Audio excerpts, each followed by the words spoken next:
आपको पता होना चाहिए लाइन ऑफ साइट का मतलब क्या होता है, आपको पता होना चाहिए हॉरिजॉन्टल लाइन का मतलब क्या होता है, आपको पता होना चाहिए एंगल ऑफ एलिवेशन और एंगल ऑफ डिप्रेशन का मतलब क्या होता है। 3 स्टेप प्रोसेस है क्या। सबसे पहले एकदम आराम से केयरफुली क्वेश्चंस को रीड करो, उसके बाद आप अपना डायग्राम बनाओ, और तीसरी चीज ट्रायंगल देख के ट्रिग्नोमेट्री लगा दीजिए। जब भी आप ऊपर देखते हो एंगल ऑफ एलिवेशन बनता है, जब भी आप नीचे देखते हो एंगल ऑफ डिप्रेशन बनता है। डिप्रेशन तो थोड़ा सा लो फील करना, तो आप ऐसे याद रख सकते हो, लो फील कर रहा हूं मतलब एंगल नीचे बन रहा है। डीसी और सीबी में खेलना है, तो ये दोनों इक्वेशंस आपकी आ रही हैं। ए बी को आपने हटा दिया, ए बी यहां से निकाला BC√3, ए बी की जगह BC√3 लिखा, तो आपका कुछ BC और DC के फॉर्म में आ गया। क्या हाल चाल दोस्तों। तो यार आज हम लोग आपके सम एप्लीकेशंस ऑफ ट्रिग्नोमेट्री के एनसीईआरटी क्वेश्चंस को डिस्कस करने वाले, बैक एक्सरसाइज वाले। अब अच्छी बात ये कि सम एप्लीकेशंस ऑफ ट्रिग्नोमेट्री में एनसीईआरटी में सिर्फ और सिर्फ 15 क्वेश्चंस हैं, तो हम उन 15 क्वेश्चंस को डिस्कस करेंगे। अच्छी बात एक और ये है कि भैया एनसीईआरटी के अलावा मेरे को नहीं लगता आपको सम एप्लीकेशंस ऑफ ट्रिग्नोमेट्री में कुछ अलग बुक यूज करनी चाहिए, क्योंकि मोटा मोटा बोलूं, अगर बच्चे का दिमाग अच्छा है, ठीक है, तो उसको बहुत सारे क्वेश्चंस करने की जरूरत नहीं। ये 15 क्वेश्चन से उसका एक डेवलप हो जाएगा पावर कि भैया हाँ मैं अब तरह तरह के क्वेश्चंस कर सकता हूं, समझ सकता हूं। ठीक है, इस चैप्टर में मोटा मोटा सिर्फ और सिर्फ 3 या 4 कॉन्सेप्ट है। आपको पता होना चाहिए लाइन ऑफ साइट का मतलब क्या होता है, आपको पता होना चाहिए हॉरिजॉन्टल लाइन का मतलब क्या होता है, आपको पता होना चाहिए एंगल ऑफ एलिवेशन और एंगल ऑफ डिप्रेशन का मतलब क्या होता है। इसको हम क्वेश्चन के साथ साथ ही समझेंगे।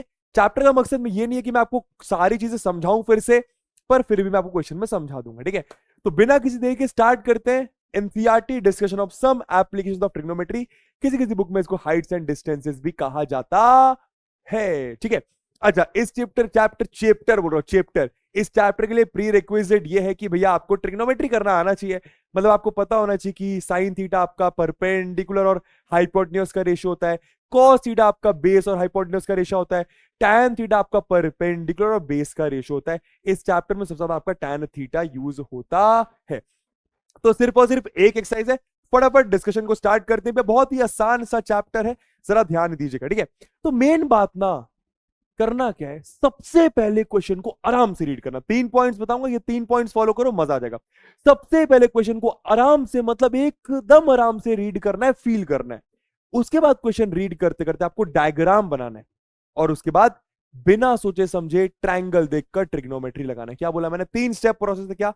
सबसे पहले एकदम आराम से केयरफुली क्वेश्चंस को रीड करो, उसके बाद आप अपना डायग्राम बनाओ, और तीसरी चीज ट्रायंगल देख के ट्रिग्नोमेट्री लगा दीजिए। चलिए, तो भैया क्या कह रहा है क्वेश्चन, पहले समझते हैं। इसका तो डायग्राम दिया भी हुआ है। A circus artist is climbing a 20 metre long rope. एक सर्कस आर्टिस्ट है, वो एक 20 मीटर लॉन्ग रोप, या आपकी रोप होगी, उसको वो क्लाइंब कर रहा है, चढ़ रहा है। ठीक है, विच इज टाइटली स्ट्रेच्ड, एकदम टाइटली स्ट्रेच्ड है, ये एकदम टाइटली स्ट्रेच्ड है रोप। मतलब ऐसा रोप आपकी ऐसी ऐसी भी हो सकती है, पर एकदम टाइटली स्ट्रेच्ड, एकदम सीधे है। And tied from a top of a vertical pole, और इस रोप को एक वर्टिकल पोल के टॉप पर टाई कर दिया, ऐसे यहां पर ऐसे टाई कर दिया होगा। ठीक है, ठीक है। Find the height of the pole if the angle, क्या निकालने को बोला, height of the pole. Height of the pole मतलब पोल की हाइट, ये ए बी निकालने को बोला है। If the angle made by the rope with the ground level is 30 degree. वो जो रोप है वो ग्राउंड के साथ 30 डिग्री एंगल बना रही है। एकदम बेसिक सा क्वेश्चन, कुछ करना भी नहीं है। आपको क्या बोला दोस्तों, अच्छा एक बात बताओ, आपको 90 डिग्री का ट्राइंगल दिखाई दे रहा है, क्यों भाई, ये वर्टिकल पोल है तो एकदम सीधा खड़ा होगा तो ग्राउंड के साथ 90 डिग्री का एंगल बनाएगा। सही बात है, हाँ सर, ठीक है। तो ये एक 90 डिग्री का ट्राइंगल है, जिसमें आपको एक एंगल दिया हुआ है अलग से, एक 90 डिग्री का ट्राइंगल, एक एंगल अलग से दिया हुआ, प्लस एक साइड दी हुई है, और आपको एक साइड निकालनी है। तो सिंपल यार, सिंपल कॉन्सेप्ट याद आना चाहिए ट्रिग्नोमेट्री। अगर एक राइट एंगल ट्राइंगल में आपको एक एंगल दिया हुआ, एक साइड दी हुई, आप उसकी कोई भी साइड निकाल सकते हैं ट्रिग्नोमेट्री की मदद से। तो आपको ये भी निकालना है, सिंपल। तो सबसे पहले दोस्तों इस 30 डिग्री के लिए, इस 30 के लिए यह आपका हाइपो होगा। क्यों, 90 के सामने वाला आपका हमेशा हाइपो होता है, longest side of the right angle triangle. उसके बाद इस 30 के लिए ये 30 आपका एक इस साइड पर लाई कर रहा है, एक इस साइड पर लाई कर रहा है। इन दोनों में से कोई ना कोई बेस होगा, पर ये वाला तो हाइपो है, मतलब ये आपका बेस होगा और ये आपका परपेंडिकुलर होगा। अब आपको दिया क्या है, हाइपोटेन्यूज यानी 20, निकालना क्या है, ए बी यानी परपेंडिकुलर। दिया है एच, निकालना है पी, दिया है एच, निकालना है पी। तो एच और पी वाला ट्रिग्नोमेट्रिक रेशियो आपको यूज करना पड़ेगा। ठीक है, आप सबसे पहले क्वेश्चन में आराम से लिख सकते हैं कि भैया गिवन गिवन क्या है क्वेश्चन में? गिवन है भैया आपको AC is equals to length of rope is equals to 20 metre. सही बात है। क्या फाइंड करना है आपको? फाइंड क्या करना है आपको? फाइंड करना है AB which is the length of pole, which is the length of pole. इस तरीके से आप कुछ लिख सकते हैं। ठीक है, अब क्या करना है देखिए, इन ट्रायंगल कौन सा ट्रायंगल है? ट्रायंगल ABC में मैंने क्या बोला था? क्वेश्चन अच्छे से रीड कर लो, समझ में आ जाए, डायग्राम बना दो, फिर ट्रिग्नोमेट्री लगा दो ट्रायंगल लिख के। तो इन ट्रायंगल ABC कौन सा ट्रिग्नोमेट्रिक रेशियो? P और H वाला। P और H वाला तो साइन भी होता है कॉस भी होता है। मैं साइन यूज कर लेता हूं सर, कॉस कर लो सर, अरे कोई भी यूज कर लो। तो sine 30 degree equal to perpendicular upon hypotenuse. Sine 30 दोस्तों 1/2 होता है। परपेंडिकुलर आपका ए बी है जो कि आपको निकालना है। हाइपो आपका 20 है, तो ए बी निकालने के लिए 20 ऊपर जाएगा, तो आपका ये आ जाएगा 20/2 is equal to A B. 20/2 हम सब जानते हैं 10 मीटर्स। तो ए बी यानी हाइट ऑफ पोल आ गई आपकी 20 मीटर्स। लास्ट में आप लिख सकते therefore height of pole, therefore height of pole is equals to 10 metre. इस तरीके से आप कर सकते हो अपने क्वेश्चन को। इजी, बहुत इजी। आइए अगले क्वेश्चन पे चलते हैं। यहां पे डायग्राम हमें बनाना पड़ेगा। A tree breaks due to storm. आराम आराम से रीड करो, एकदम फोकस करके रीड करो।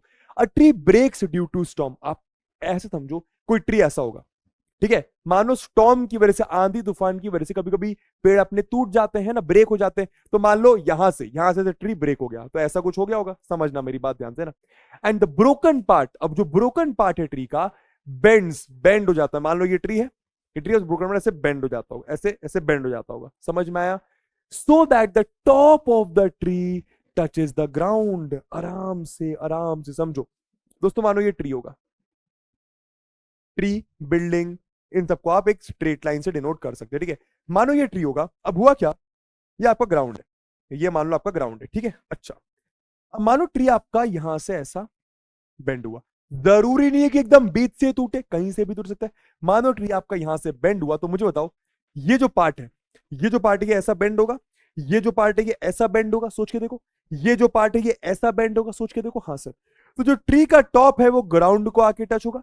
भाई ये पार्ट ऐसा बेंड होगा, ये पार्ट ऐसा बेंड होगा, ये पार्ट ऐसा बेंड होगा। जो ट्री का टॉप है, जो ये चीज है, इसको मैं पिंक से बनाता हूं। जो ये चीज है, जो ये चीज है यहां पे आके ऐसे आ जाएगी।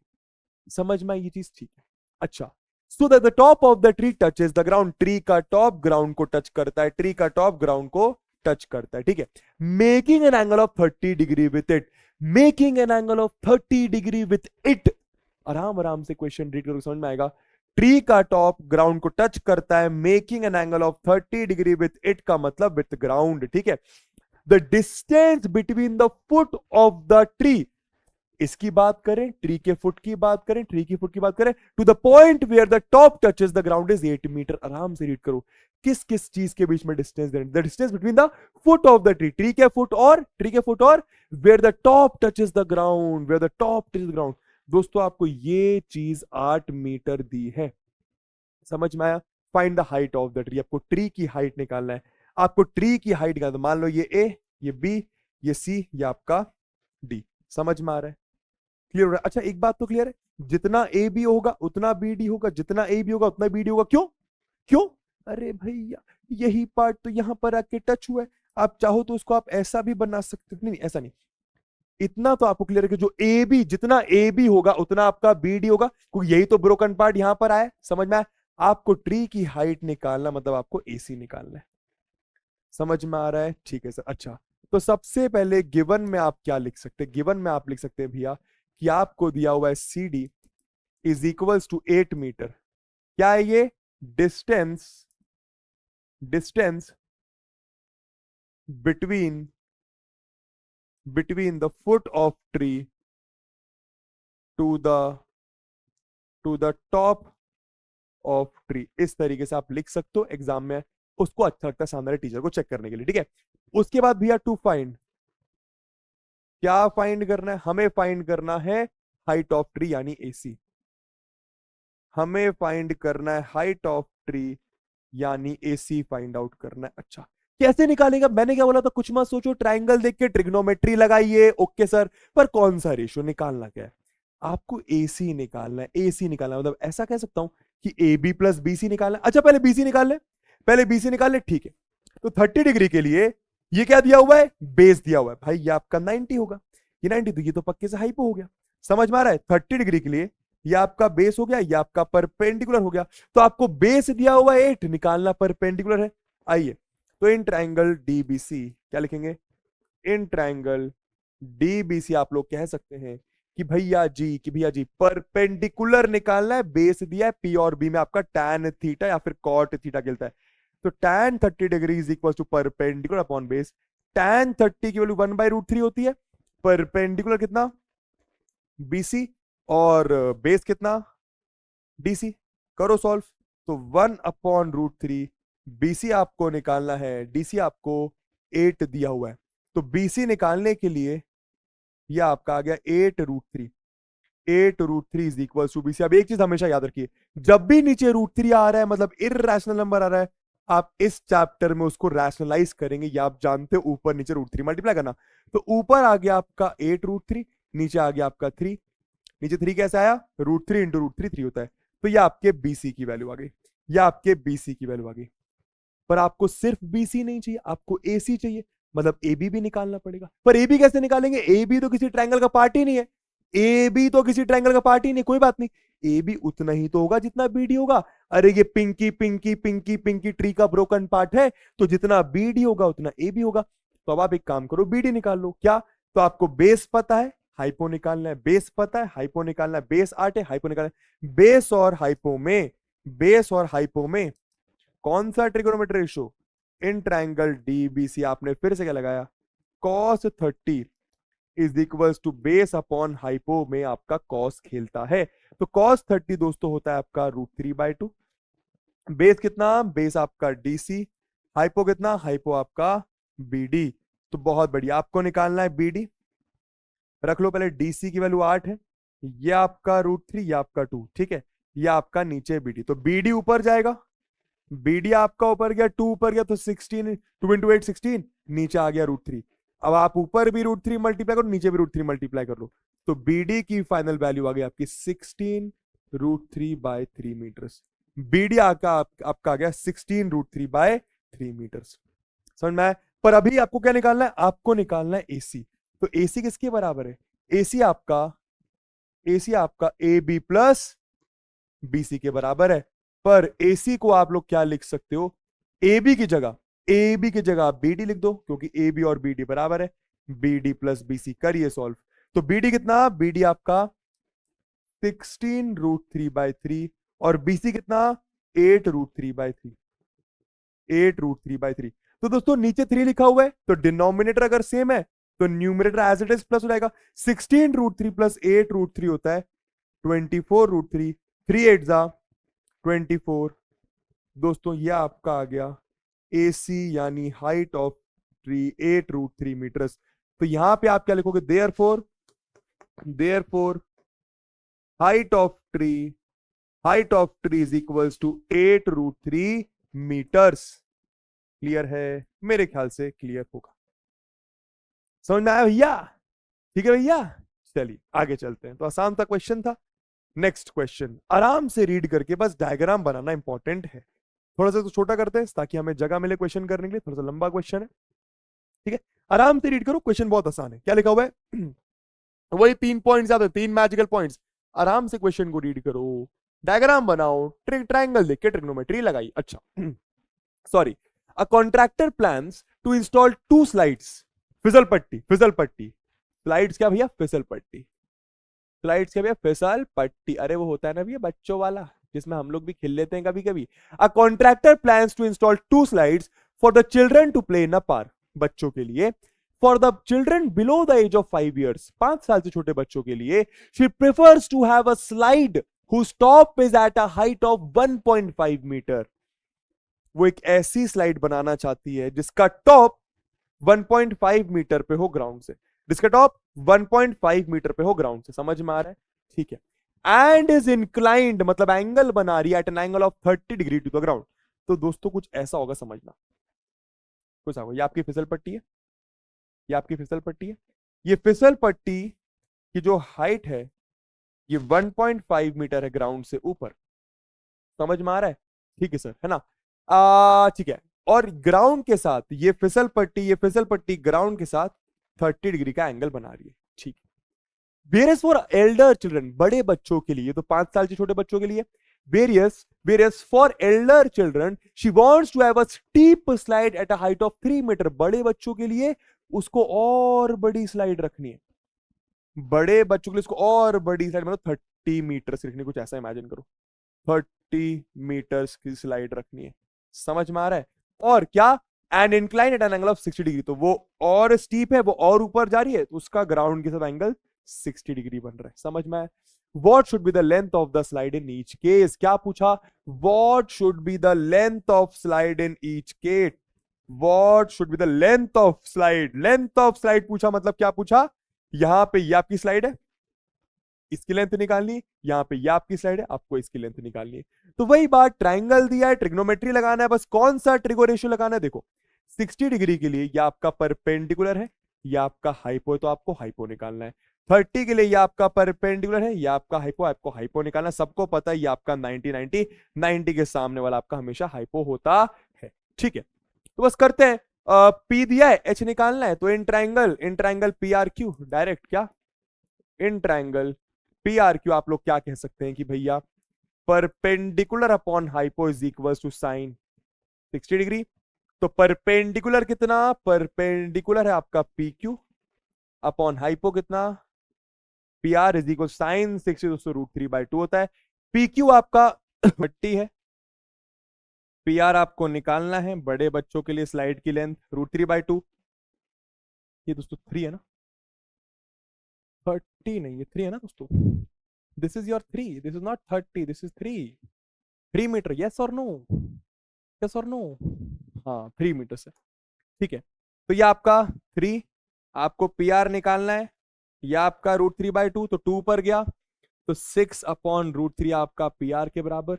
जब भी नीचे √3 आए, ऊपर नीचे आप √3 का मल्टीप्लीकेशन डिवीजन करें, तो ऊपर आपका आ गया, ऊपर आपका आ गया 6√3, नीचे आ गया आपका 3, क्यों, समझ गया ना, 3 2 6, √3 नीचे, √3 इंटू √3 नीचे 3, ये आपका 6√3, तो 3 2 तो यह आपका आ गया 2√3, किसके बराबर है, ये आपका पी आर के बराबर। तो बड़े बच्चों के लिए, बड़े बच्चों के लिए स्लाइड की लेंथ आ जाएगी कितनी, 2√3 मीटर्स। और छोटे बच्चों के लिए अगर मैं उस ट्राइंगल में ट्रिग्नोमेट्री लगा दूं, तो इन ट्राइंगल ए बी सी की बात करूं, तो क्या भैया, tan 30 degree is equals to tan sine P और एच ना, तो sine 30 degree is equals to perpendicular upon hypotenuse. तो साइन 30 आपका होता है 1/2, परपेंडिकुलर आपका 1.5 है, हाइपोटेन्यूस आपका कितना है, स्लाइड की लेंथ AC, तो AC ऊपर जाएगा, AC into 1 AC, AC into 1 AC, 2 into 1.5 होता है 3 मीटर्स। छोटे बच्चों के लिए स्लाइड की लेंथ होगी 3 मीटर्स, बड़े बच्चों के लिए स्लाइड की लेंथ 2√3 मीटर्स, छोटे बच्चों के लिए स्लाइड की लेंथ 3 मीटर्स। कोई गलती तो नहीं, मेरे ख्याल से कोई गलती नहीं, समझ में आ गया, सिंपल है, दोनों ट्रायंगल में बस मैंने ट्रिग्नोमेट्री लगाया है। बस ये ध्यान रखना कि कौन सा ट्रिगो रेशियो लगाना है। आपको परपेंडिकुलर दिया है, हाइपो निकालना है, परपेंडिकुलर दिया, हाइपो निकालना, तो साइन लगेगा। लास्ट में बस ऐसा लिख दें, therefore length of slide for children below 5 years is equals to कितना, 3 metres, and length of slide for elder children is equals to कितना, 2√3 मीटर्स। बड़े आगे चलिए, क्वेश्चन था, क्या बोल रहे हैं, द एंगल ऑफ एलिवेशन। अब समझो सिंपल बात, एंगल ऑफ एलिवेशन क्या होता है। जब आप मानो आप यहां पे खड़े हो, आप किसी बिल्डिंग को देख रहे हो, समझना, आप यहां पे खड़े हो, आप किसी बिल्डिंग को देख रहे हो, तो आप अपनी आंखों से बिल्डिंग के टॉप को देख रहे हो, बिल्डिंग पे कहीं तो देख रहे होगे ना, तो आप अपनी आंखों से मानो बिल्डिंग के टॉप को देख रहे हो, तो आपकी आंखों से जो बिल्डिंग का टॉप मैं ज्वाइन करूंगा, उस लाइन को मैं बोलूंगा लाइन ऑफ साइट, उस लाइन को मैं बोलूंगा लाइन ऑफ साइट। समझ में आ रहा है? जब भी आप ऊपर देखते हो एंगल ऑफ एलिवेशन बनता है, जब भी आप नीचे देखते हो एंगल ऑफ डिप्रेशन बनता है। क्या बात समझ आई? जब भी आप ऊपर देखते हो एंगल ऑफ एलिवेशन बनता है, जब भी आप नीचे देखते हो एंगल ऑफ डिप्रेशन बनता है। डिप्रेशन तो थोड़ा सा लो फील करना, तो आप ऐसे याद रख सकते हो, लो फील कर रहा हूं मतलब एंगल नीचे बन रहा है। अब समझना, एंगल ऑफ एलिवेशन मतलब ऊपर देख रहे हैं, मतलब ऊपर देख रहे हैं, ठीक है। ऑफ द टॉप दो चीजें इंपॉर्टेंट है, कहां देख रहे हैं और कहां से देख रहे हैं, कहां देख रहे हैं और कहां से देख रहे हैं, कहां देख रहे हैं और कहां से देख रहे हैं, ये दोनों चीजें बहुत इंपॉर्टेंट है। तो ऊपर तो देख रहे हैं, of the top of a tower, tower के टॉप को देख रहे हैं, टावर के टॉप को देख रहे हैं, कहां से? From a point on the ground. अच्छा, ग्राउंड पर एक पॉइंट से, ग्राउंड पर एक पॉइंट से, समझिएगा, ठीक है। मानो दोस्तों ये आपका टावर हो गया, ठीक है, समझना। मानो ग्राउंड पर एक पॉइंट मैंने यहां पे लिया, ये आपका टावर है। ग्राउंड पर इस पॉइंट से आप टावर के टॉप को देख रहे हो, ग्राउंड पर इस पॉइंट से आप टावर के टॉप को देख रहे हो, ग्राउंड पर इस पॉइंट से आप टावर के टॉप को देख रहे हो। तो ये आपकी लाइन ऑफ साइट, ये आपकी लाइन ऑफ साइट, ये आपकी लाइन ऑफ साइट, ये आपकी लाइन ऑफ साइट, समझ में आ रहा है? ठीक है। तो सुन, एंगल ऑफ एलिवेशन और एंगल ऑफ डिप्रेशन की 99% सेम डेफिनेशन है। क्या? It is the angle between line of site and horizontal line. क्या बोला मैंने? It is the angle between. भाई एंगल कौन बनाता है? दो लाइंस बनाती हैं। तो कौन कौन सी दो लाइंस? एंगल ऑफ एलिवेशन और एंगल ऑफ डिप्रेशन होता है, it is the angle between line of site and horizontal line. अब ये हॉरिजॉन्टल लाइन क्या होता है? जहां पे भी आप, जहां से भी आप देख रहे होते हैं, या फिर जहां पे आपका ऑब्जर्वर होता है जो देखता है, वहां से एक line parallel to the ground बना दो। यही ग्राउंड है, तो यहां पे यही लाइन आपकी हॉरिजॉन्टल लाइन होगी। तो line of sight horizontal line, line of sight horizontal line, line of sight horizontal line के बीच का एंगल एंगल ऑफ एलिवेशन होता है, जो कि आपको कितना दिया हुआ है? 30 डिग्री। ठीक है, ये आपका टावर है, ये आपका टावर है, ठीक है। क्या बोल रहे हैं? अच्छा सुनो, द एंगल ऑफ एलिवेशन, ऊपर देख रहे हैं, of the top of a tower, tower के टॉप को देख रहे हैं, from a point on the ground, ground से, which is 30 metre away from the foot of the tower. ये पॉइंट टावर के फुट से, ये पॉइंट टावर के फुट से, ये पॉइंट टावर के फुट से 30 मीटर्स दूर है। 30 मीटर्स, ये आपको 30 मीटर्स दिया हुआ है, ठीक है।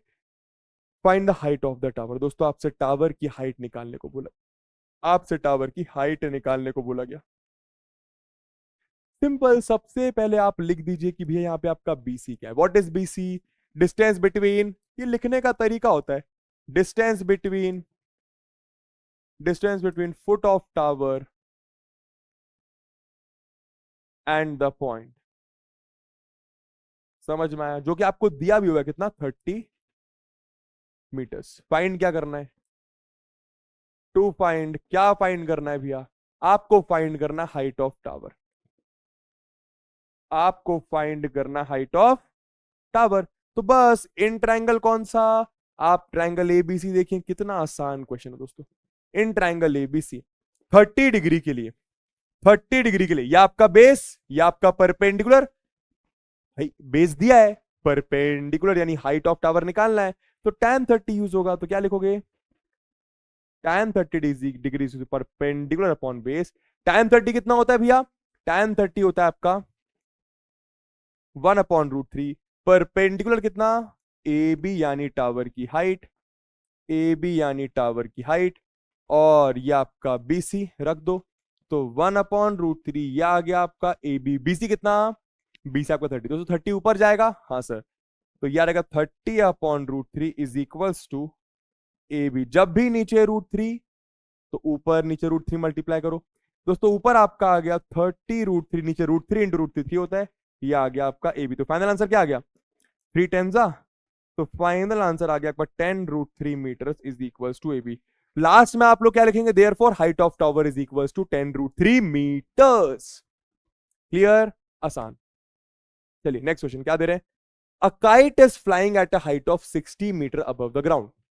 अ काइट, एक पतंग उड़ रही है, किस हाइट पर? ग्राउंड से 60 मीटर पर। तो दोस्तों समझना, ग्राउंड से, मानो ये आपका ग्राउंड होगा, ग्राउंड से 60 मीटर ऊपर, ग्राउंड से 60 मीटर ऊपर, यहां पर आपकी मानिए, यहां पर मानिए आपकी ऐसे पतंग, पतंग उड़ रही होगी। समझ में? ठीक। The string attached to the kite, kite से एक धागा बंधा होता है जिसको मांझा भी बोलते हैं कभी कभी। The string attached to the kite is temporarily, थोड़ी देर के लिए, tied to a point on the ground. दोस्तों यहां पे मान लो कोई स्ट्रिंग होगी उसको ग्राउंड से ऐसे बांध दिया गया, उसको ग्राउंड से ऐसे टाई कर दिया गया। मानो आप पतंग उड़ा रहे होगे, थक गए थोड़ा सा, मम्मी ने नीचे बुलाया भैया, तो आपने ग्राउंड से स्ट्रिंग को ऐसे क्या कर दिया, अटैच कर दिया। समझ में आया? ठीक है भैया। द इंक्लिनेशन मतलब एंगल ऑफ द स्ट्रिंग, जो स्ट्रिंग का एंगल है विद द ग्राउंड, जो स्ट्रिंग का एंगल है विद द ग्राउंड, जो स्ट्रिंग का एंगल है with the ground is 60 degree. String का एंगल ग्राउंड के साथ है 60 डिग्री। ठीक है। Find the length of the string assuming that there is no slack in the string. आपसे क्या बोल रहे, लेंथ ऑफ स्ट्रिंग मतलब ये वाली लेंथ निकालो। ये अज्यूम करना है कि कोई स्लैक नहीं है स्ट्रिंग में। स्लैक मतलब हो सकता है ना स्ट्रिंग ऐसी ऐसी ऐसी ऐसी हो सकती है। समझ में आ रहा है? ये लोग बोल रहे नो स्लैक मतलब एकदम सीधी है स्ट्रिंग, एकदम सी। तो आप इसको ऐसा सीधा भी कंसिडर कर सकते हो। समझ में आ रहा है? हाँ सर समझ में आ रहा है। पक्का? पक्का सर। ठीक है चलिए। तो बस लेंथ ऑफ स्ट्रिंग निकालना 60 के लिए दोस्तों, या आपका परपेंडिकुलर या आपका हाइपो, तो पी दिया है, एच निकालना है। कितना आसान सा क्वेश्चन है मेरे ख्याल से, इससे आसान क्वेश्चन तो नहीं हो सकता। कर ले फटाफट। चलिए, लिखने का काम आप लोग कर सकते हो। आप ऐसा लिख सकते हो कि भैया कि यह आपका पी क्यू क्या है, पी क्यू है height of kite from the ground. उसके बाद आपको निकालना है क्या है, पी आर निकालना। तो बस डायरेक्ट करूंगा मैं इन ट्राइंगल पी आर क्यू, फटाफट करूंगा इन ट्राइंगल पी आर क्यू। आपका भैया परपेंडिकुलर अपॉन हाइपो होता है साइन 60 डिग्री। साइन 60 होता है आपका, साइन 60 आपका √3/2 होता है। परपेंडिकुलर आपका पी क्यू है, हाइपो आपका पी आर है। तो पी क्यू आपको दिया हुआ है 60, पी आर आपको निकालना है, मतलब लेंथ ऑफ स्ट्रिंग। 2 ऊपर जाएगा तो यह आ जाएगा 120, √3 नीचे is equal to P R. जब भी नीचे √3 तो बस क्या करेंगे, 120 अपॉन √3, ऊपर नीचे आप √3 से मल्टीप्लाई डिवाइड करेंगे। यह आपका पी आर यानी लेंथ ऑफ स्ट्रिंग। तो ऊपर आपका आ गया 120 √3, नीचे आ गया 3, क्योंकि √3 इंटू √3 आपका 3 होता है। तो बस 340 सा, तो यह आ गया आपका 40 √3 metres is equal to P R. मेरे ख्याल से इससे आसान क्वेश्चन भी नहीं हो सकता। ठीक है। लास्ट में क्या लिखेंगे, therefore length of string is 40 √3 metres. Clear? जब तक क्वेश्चन में नहीं दिया कि √3 की वैल्यू डालना है तो आप मत डालिए, आप √3 के फॉर्म में आंसर अपना छोड़ सकते हैं। चलिए नेक्स्ट क्वेश्चन क्या कह रहे हैं भैया, क्वेश्चन नंबर 6। जरा आराम से पहले रीड कर लो। ठीक है, ये बढ़िया क्वेश्चन होगा। अभी तक अगर आप देखो ध्यान से तो एक ही ट्राइंगल आपको दिया जा रहा है और आप उसी ट्राइंगल में ट्रिग्नोमेट्री लगा रहे हैं। अब क्या होगा, अब 2 ट्राइंगल आ जाएंगे। तो कुछ नहीं, 2 ट्राइंगल्स में ट्रिग्नोमेट्री लगाओ। सिंपल क्वेश्चन वही है, क्या आराम से रीड करना है, पॉइंट वही आराम से रीड करना है, डायग्राम बनाना है, ट्राइंगल देखकर ट्रिग्नोमेट्री लगाना। अब एक ट्राइंगल हो तो एक ट्राइंगल में लगाना है, 2 ट्राइंगल हो तो 2 ट्राइंगल लगाना। ठीक है, क्या बोल रहे हैं, a 1.5 metre tall boy, a 1.5 meter tall boy is standing at some distance from a 30 meter tall building। तो आपको एक बात तो समझ आ गई, एक 30 मीटर की टॉल बिल्डिंग होगी, उससे कुछ दूर एक लड़का खड़ा है। ठीक है, तो अब 1.5 मीटर टॉल बॉय, मानो 1 पॉइंट, थोड़ा सा और दूर बना ले इसको, थोड़ा सा और दूर बनाते हैं। अब ठीक है, ठीक है दोस्तों, यहां पर मानो 1.5 मीटर, ये आपका 1.5 मीटर टॉल बॉय खड़ा हुआ है। ठीक है, standing at some distance from a 30 metre tall building. Building से कुछ दूर, बिल्डिंग की लेंथ आपको 30 मीटर्स, बिल्डिंग की लेंथ आपको 30 मीटर्स दी जा रही है। ठीक है, द एंगल ऑफ एलिवेशन मतलब ऊपर देखा जा रहा है, कहां से देखा जा रहा है और कहां देखा जा रहा है, ये देखिए, फ्रॉम हिज आइज, उसकी आंखों से देखा जा रहा है, उसकी आंखों से देखा जा रहा है, उसकी आंखों से देखा जा रहा है, कहां, to the top of the building, increases from 30 to 60 as he walks towards the building. Sir ये नहीं समझ आया, एंगल ऑफ एलिवेशन मतलब ऊपर देखा जा रहा है, कहां से देखा जा रहा है, बॉय की आंखों से, कहां देखा जा रहा है, बिल्डिंग के टॉप को, पर ये लोग बोल रहे हैं एंगल ऑफ एलिवेशन इंक्रीज हो रहा है 30 से 60 as he walks towards the building. आप खुद सोच के देखो ना, आप किसी बिल्डिंग को दूर से देख रहे थे, जैसे जैसे आप बिल्डिंग के पास जाओगे तो आपकी मुंडी ऊपर होती चली जाएगी। सोच के देखो, सोच के देखो भाई, आप बिल्डिंग के टॉप पर नजर रखे हुए हो, अभी देखो कुछ एंगल होगा, मानो ये अभी ये टॉप है, ठीक है, अभी कुछ एंगल होगा, है ना, अभी कुछ एंगल होगा, जैसे जैसे मैं पास जाऊंगा तो मेरी मुंडी और ऊपर होती चली जाएगी, एंगल बढ़ता चला जाएगा। इमेजिन कर पा रहे हो? तो वैसे ही कुछ हुआ कि भैया ये लड़का पहले इधर था, पर मानिए चलते चलते ये कहीं यहां पर आ गया, ये कहीं यहां पर आ गया, हाइट तो छोटी नहीं होगी इसकी, हाइट यहाँ पे भी 1.5 मीटर है, यस और नो? Yes sir. अब समझना हुआ क्या, हुआ क्या, यहां से उसने बिल्डिंग के टॉप को देखा, प्लीज मेरी बात ध्यान से समझना, यहां से उसने बिल्डिंग के टॉप को देखा, प्लीज एकदम ध्यान से फोकस करके बात समझना। तो यहां से देखा, तो ये ऑब्जर्विंग पॉइंट है, यहां से आप एक लाइन पैरेलल बनाए ग्राउंड के, यहां से आप एक लाइन, फिर से बोलूंगा, यहां से आप एक लाइन पैरेलल, यहां से, जहां से देखा जाता है वहां से आप एक लाइन पैरेलल बनाए ग्राउंड के, तो ये लाइन पैरेलल है ग्राउंड के, ये लाइन पैरेलल है ग्राउंड के, और इसी लाइन को हम बोलते हैं horizontal line. Angle of elevation क्या होता है?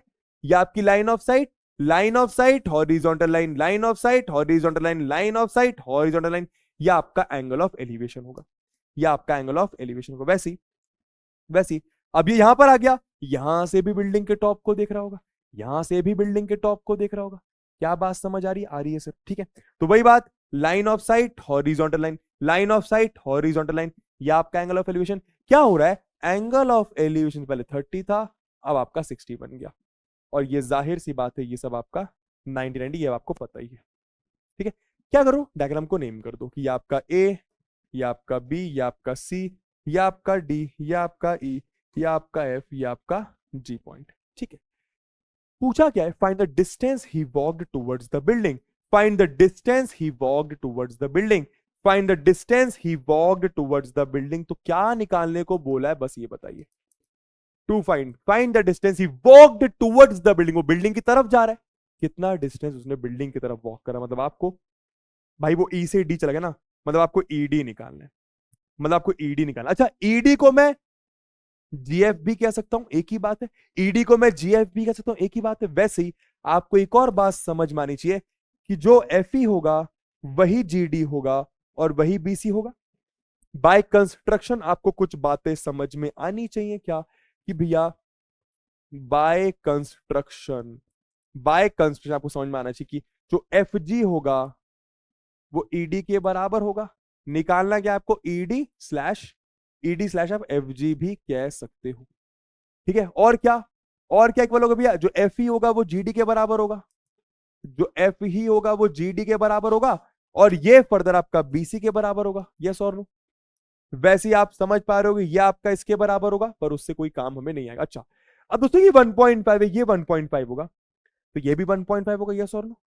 ये भी आपका 1.5, तो फटाफट मुझे बताइए ये कितना होगा, फटाफट मुझे बताइए ये कितना होगा। सर ऐसा क्यों, ए बी कैसे निकालेंगे सर, ये पूरा 30 है, ये 1.5 है, ये पूरा 30 है, ये 1.5 है, ये पूरा 30, ये 1.5 है, तो ये आपका 30 माइनस 1.5 28.5 होगा। क्या ये बात समझ आ रही है? तो बेसिक बातें आप सारी समझ गए। मैंने क्या बोला था, बिना सोचे समझे ट्राइंगल देख के ट्रिग्नोमेट्री लगाओ। सर कौन सा टी रेशियो लगाएं, देखो कुछ आपको बेस से काम है, क्यों, आपको कुछ एफ जी निकालना ना, आपको कुछ एफ जी निकालना है, तो कुछ आपको शायद बेस से काम, और कुछ परपेंडिकुलर दिया हुआ है 60 और 30 के लिए बेस और परपेंडिकुलर यानी टैन से खेलना पड़ेगा। तो सबसे पहले 60 डिग्री वाला ट्राइंगल देख लेते, तो टैन इन ट्राइंगल एबीजी, क्या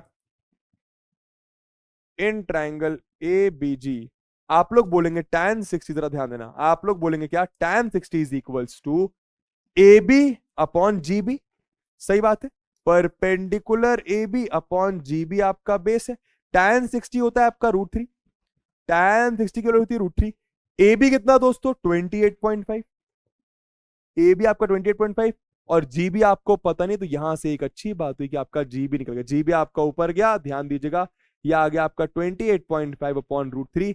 हाँ मुझे याद है कि मैंने कहा था कि जब भी नीचे √3 आए आप उसको क्या करें, ऊपर नीचे मल्टीप्लाई डिवाइड √3 से करें, कितना आ जाएगा आपका, यह आ गया दोस्तों आपका जीबी इज इक्वल्स टू 28.5, तो उसको आप 285/10 लिख सकते हैं, कोई दिक्कत तो नहीं, मल्टीप्लाइड बाय √3, और नीचे आपका √3 इंटू √3 आ गया, ठीक है।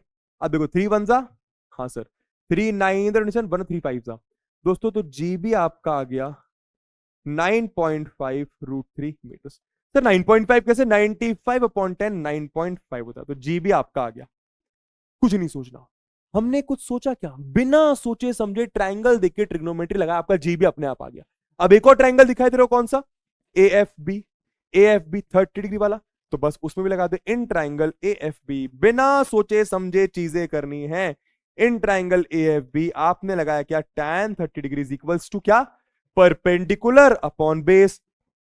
सोच के देखो ना, इस ट्राइंगल में ये आपका परपेंडिकुलर, ये आपका बेस, मतलब A B upon F B, मतलब A B upon F B, समझ में आ रहा है? हाँ, तो A B upon F B. अब जरा ध्यान दीजिए, tan 30 आपका 1/√3 होता है, ए बी कितना, 28.5। तो एफ बी से काम है क्या, नहीं है। एफ बी से काम है क्या, नहीं है। एफ बी से काम नहीं, पर एफ जी से काम है। एफ बी से काम नहीं, पर एफ जी से काम है। आपको एफ जी निकालना ना, कि बॉय कितना चला, एफ जी या फिर ईडी चला। तो एफ बी हमारे पास आ रहा है, पर हमें एफ जी से काम है। तो एफ बी को मैंने F G plus G B लिखा। सोच के देखो ना भाई, ये प्लस ये एफ बी है, ये दोनों लाल वाला मिला के एफ बी बन रहा है, तो मैं इसको F G plus G B लिख सकता हूं। तो मैं इसको F G plus G B लिख सकता हूं। सोच के देखो, फायदा क्या सर, अरे फायदा ही फायदा। देखो F G plus G B, देखना फायदा ही फायदा है। फायदा ये है, यहां पे आपका आ गया F G plus G B ऊपर, तो F G plus G B is equal to √3 ऊपर, तो यह आ गया आपका 28.5 √3। ठीक है, अब एफ जी अपन को निकालना है, जी बी अपन को अभी अभी निकाला, तो एफ जी प्लस यहां पे आप 9.5 √3 इज इक्वल टू 28.5 √3। तो एफ जी आपको निकालना था, एफ जी आपका आ गया दोस्तों 28.5 √3 माइनस 9.5 √3, तो 28.5 माइनस 9.5, तो ये आपका 28 गया 9, 19 √3 मीटर आ रहा है। तो बॉय ने बिल्डिंग की तरफ कितना मीटर वॉक करा, 19 √3 मीटर। तो लास्ट में आप क्या लिखेंगे, therefore distance, distance boy walked towards the building, towards building is equal to 19 √3 metres. इस तरीके से आप क्वेश्चन का आंसर निकाल सकते हैं। मैं ज्यादा कुछ नहीं कर रहा हूं, बस मैं ट्रायंगल देख के ट्रिग्नोमेट्री लगा रहा हूं और कुछ भी नहीं। क्लियर, बढ़िया। आगे चलते हैं, 7th क्वेश्चन में क्या बोल रहे हैं, from a point on the ground, from a point on the ground, from a point on the ground, ground पर एक पॉइंट से, ग्राउंड पर एक पॉइंट से, ग्राउंड पर एक पॉइंट से the angles of elevation, elevation बोल रहे हैं मतलब मैं ऊपर देख रहा हूं, एलिवेशन बोल रहे हैं मतलब मैं ऊपर देख रहा हूं, ठीक है। Of the bottom and the top, of the bottom and the top, आए का जो समझ नहीं आ रहा है गुरुजी, बॉटम एंड द टॉप मतलब दोनों जगह देख रहे हैं क्या, जरा देखिएगा। From a point on the ground, दोस्तों ग्राउंड पर एक पॉइंट होगा, ये बात तो समझ आ रही है। ग्राउंड पर एक पॉइंट होगा, ये बात तो समझ आ रही है, ठीक है। इस पॉइंट से मैं क्या कर रहा हूं, ऊपर देख रहा हूं, एंगल ऑफ एलिवेशन मतलब ऊपर देख रहा हूं। कहां देख रहा हूं, of the bottom and the top of a transmission tower. मैं कहां देख रहा हूं, एक ट्रांसमिशन टावर होगा, उसके बॉटम को भी देख रहा हूं, टॉप को भी देख रहा हूं, बॉटम को भी देख रहा हूं, टॉप को भी देख रहा हूं, ठीक है। ट्रांसमिशन टावर के पर, ये ट्रांसमिशन टावर कहां है, fixed at the top of a 20 metre high building.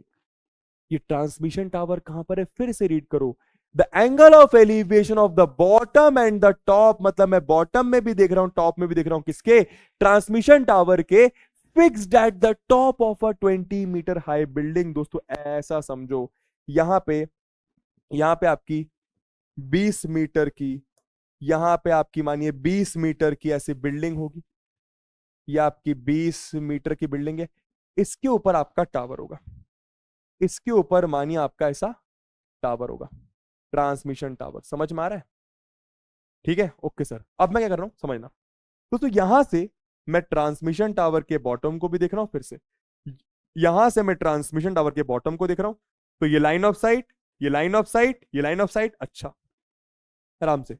और यहां से मैं ट्रांसमिशन टावर के टॉप को भी देख रहा हूं, तो ये लाइन ऑफ साइट, ये लाइन ऑफ साइट, ये लाइन ऑफ साइट, ये लाइन ऑफ साइट। समझ में आ रहा है, अब सुनिए, एंगल ऑफ एलिवेशन कितना दिया है, 45 और 60, दिमाग लगाओ।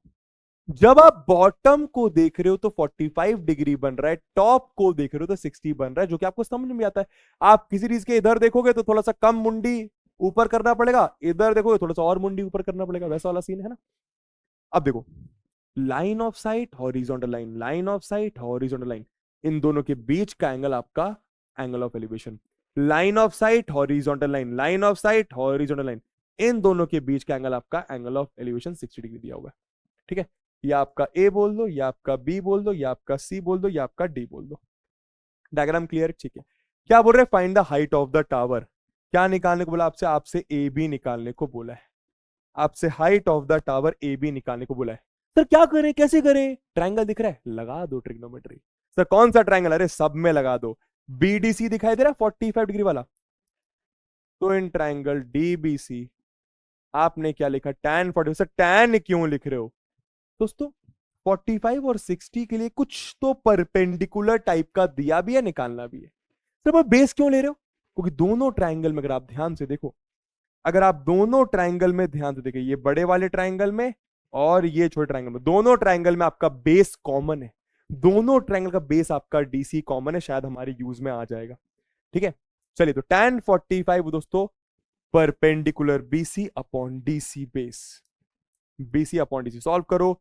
tan 45 कुछ सोचना नहीं होता। बीसी कितना है आपका? बिल्डिंग का 20 दी हुई है, क्या बात है। तो डीसी आपका यहां से 20 मीटर्स आ गया। सर इसका क्या काम आएगा? पता नहीं, जाने दो। अब क्या? अब ट्रायंगल ए डी सी की बात करूं। अब ट्रायंगल अगर मैं ए डी सी की बात करूं, तो परपेंडिकुलर क्या बेस, क्या perpendicular AC, perpendicular AC base आपका डीसी। तो tan 60 degree equal to perpendicular आपका एसी बेस आपका डीसी। tan 60 आपका होता है √3। एसी कितना? एसी से मतलब नहीं है, पर एडी एबी से मतलब, एसी से मतलब नहीं, एबी से मतलब। तो एसी को मैं A B plus B C, A B plus B C, A B plus B C लिख सकता हूं। सही बात है, क्योंकि ए बी से मतलब है और बी सी दिया हुआ है, तो ये आपका डीसी आ गया। अब रख दो जो जो पता है। तो डीसी अभी 20 आया, तो यहां पे, और ए बी देखो, ए बी आपको निकालना है, बीसी आपका 20 है, डीसी भी आपका 20 है, यह आपका √3। तो यह आपका 20 √3 बन गया ऊपर जाकर, यह आपका ए बी प्लस 20। तो आपका ए बी यानी ट्रांसमिशन टावर की हाइट आ रही है 20 √3 माइनस 20। इन दोनों में अगर आप 20 कॉमन निकालोगे तो यहां पे आपका √3 बचेगा, यहां पे आपका 1 metres is equals to A B. दोस्तों यही आपके ट्रांसमिशन टावर की हाइट आ रही है। अगर आपको √3 की वैल्यू नहीं दिया जाए तो आप यहीं पे अपना आंसर छोड़ सकते हैं। लास्ट में लिख देंगे भी ऐसा, therefore height of transmission tower, therefore height of transmission tower is equals to 20 into √3 minus 1 metre. इस तरीके से करते तो पूरे पूरे मार्क्स मिलते हैं। इजी? अरे कुछ नहीं कर रहा भैया, दो ट्रायंगल दिख रहे हैं, लगा रहा हूं ट्रिग्नोमेट्री। ठीक है, चलिए आगे चलते हैं। क्या बोल रहे हैं? क्वेश्चन नंबर 8 की बात करते हैं। आराम से क्वेश्चन को रीड करो, समझने की कोशिश करो। क्या बोल रहे हैं? अ स्टैच्यू 1.6 मीटर टॉल, एक स्टैच्यू होगा 1.6 मीटर जिसकी हाइट है, stands on the top of a pedestal. कभी कभी शायद आपने देखा होगा रोड्स में, जो स्टैच्यू होता है किसी भी इंसान का, वो किसी पेडेस्टल, किसी स्टैंड पर खड़ा होता है। ठीक है, from a point on the ground, ground पर एक पॉइंट से, from a point on the ground, ground पर एक पॉइंट से, the angle of elevation, elevation बोल रहे हैं मतलब ऊपर देख रहा हूं, कहां देख रहा हूं ये तो पता है, ग्राउंड से देख रहा हूं, पर कहां देख रहा हूं, of the top of the statue is 60 degree. अच्छा, तो भैया कुछ तो समझ में आ रहा है दोस्तों। मानो ये आपका कुछ पेडेस्टल टाइप का होगा, इसके और आपका स्टैचू होगा, इसके ऊपर आपका स्टैचू होगा। ठीक है, ये आपका मानिए ग्राउंड है। ठीक, अब समझना थोड़ा ध्यान से ना दोस्तों। यहां से मैं कहां देख रहा हूं? From a point on the ground. मानो ग्राउंड पर मैंने एक पॉइंट लिया, ग्राउंड पर मैंने पॉइंट लिया, इस पॉइंट से क्या कर रहा हूं? द एंगल ऑफ एलिवेशन, मतलब ऊपर देख रहा हूं, of the top of the statue is 60 degree. यहां से टॉप ऑफ द स्टैचू, यहां से टॉप ऑफ द स्टैचू, यहां से टॉप ऑफ द स्टैचू देखा, तो line of sight horizontal line, line of sight horizontal line, line of sight horizontal line. या आपका एंगल ऑफ एलिवेशन, हमेशा याद रखिए, एंगल ऑफ एलिवेशन और एंगल ऑफ डिप्रेशन की डेफिनेशन क्या होती है? It is the angle between horizontal line and line of site. तो ये आपकी लाइन ऑफ साइट है, ये आपकी हॉरिजॉन्टल लाइन है। कितना हो गया भी एंगल? यह हो गया आपका एंगल 60 डिग्री दिया हुआ है। क्या बोल रहे हैं? फ्रॉम द सेम पॉइंट, इसी पॉइंट से द एंगल ऑफ एलिवेशन फिर से ऊपर देखा जा रहा है, इसी पॉइंट से फिर से ऊपर देखा जा रहा है। कहां? Of the top of the pedestal. अच्छा, इसी पॉइंट से पेडेस्टल के टॉप को, इसी पॉइंट से पेडेस्टल के टॉप को, इसी पॉइंट से पेडेस्टल के टॉप को देख रहा हूं। ठीक है, तो line of sight, horizontal line, line of sight, horizontal line के बीच का एंगल, एंगल ऑफ एलिवेशन आपको 45 डिग्री दिया हुआ है। साफ साफ आपको डायग्राम क्लियर है। A B C D. क्या बोला? Find the height of the pedestal, find the height of the pedestal, find the height of the pedestal. Statue आपको 1.6 मीटर टॉल दिया हुआ है। ठीक है, आपको इस चीज की हाइट, पेडेस्टल की हाइट निकालनी है। क्या करेंगे गुरुजी? कुछ समझ सा नहीं आ रहा है, ट्रायंगल देख के ट्रिग्नोमेट्री लगाएं, लगाते हैं। चलिए, तो एक काम करते हैं, पहले ट्रायंगल आपका बीसीडी ले लेते हैं, बाद में सोचेंगे जो करना है। ट्रायंगल बीसीडी की बात करूं तो ट्रायंगल बीसीडी में भाई tan 45 डिग्रीज इक्वल्स टू क्या? परपेंडिकुलर। देखो ना भाई, इस ट्रायंगल की बात कर रहा हूं, इस ट्रायंगल की बात कर रहा हूं, perpendicular B C upon base D C. तो perpendicular B C upon base DC, tan 45 की वैल्यू 1 होती है। बीसी आपको पता नहीं, जाने दो, डीसी आपको पता नहीं, पर इतना समझ में आ गया डीसी बराबर बीसी। सर क्या करेंगे इसका? जाने दो, कुछ मत सोचो जब तक दूसरे ट्रायंगल में ट्रिग्नोमेट्री ना लगा लो। सिंपल सा तरीका है। ट्रायंगल एसीडी की बात करूं, ट्रायंगल एसीडी की बात करूं तो भाई tan 60 degree is equals to क्या? एसी। भाई बड़े वाले ट्रायंगल की बात करूं तो परपेंडिकुलर अपॉन बेस, तो एसी अपॉन डीसी। क्या? AC upon DC. तो tan 60 कितना होता है? √3। एसी से मतलब नहीं है, एसी से मतलब नहीं है, बीसी से मतलब बीसी निकालना है, और ए बी दिया है। तो एसी को मैं ए बी प्लस बीसी लिख सकता हूं। एसी को मैंने लिखा A B plus D BC, और ये डीसी आ गया।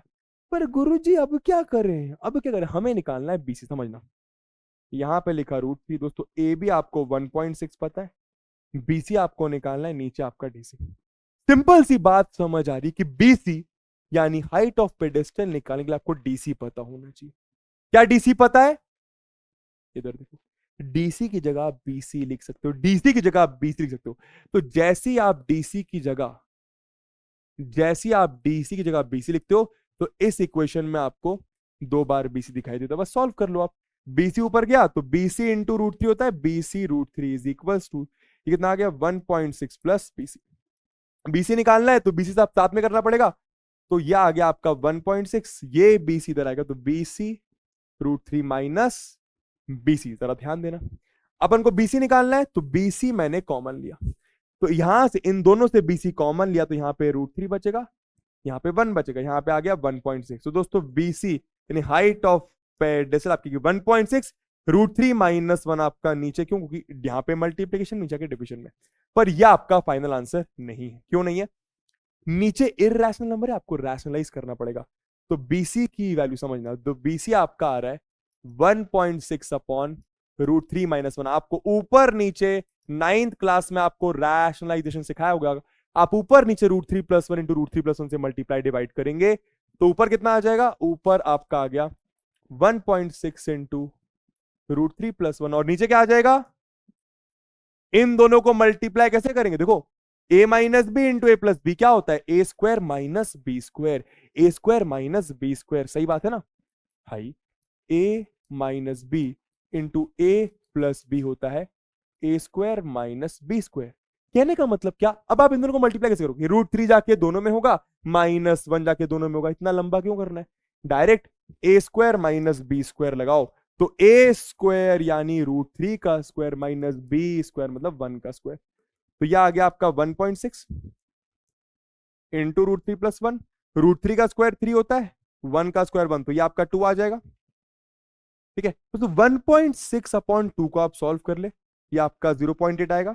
0.8 इंटू √3 प्लस 1 मीटर, ये आपकी क्या आ गई? Height of pedestal. तो लास्ट में आप लिखेंगे therefore height of pedestal, therefore height of pedestal is equal to √3 में आंसर छोड़ दो, 0.8 इंटू √3 प्लस 1 मीटर। √3 में तब तक आंसर छोड़ो जब तक आपको क्वेश्चन में कुछ √3 की वैल्यू नहीं दी हुई है।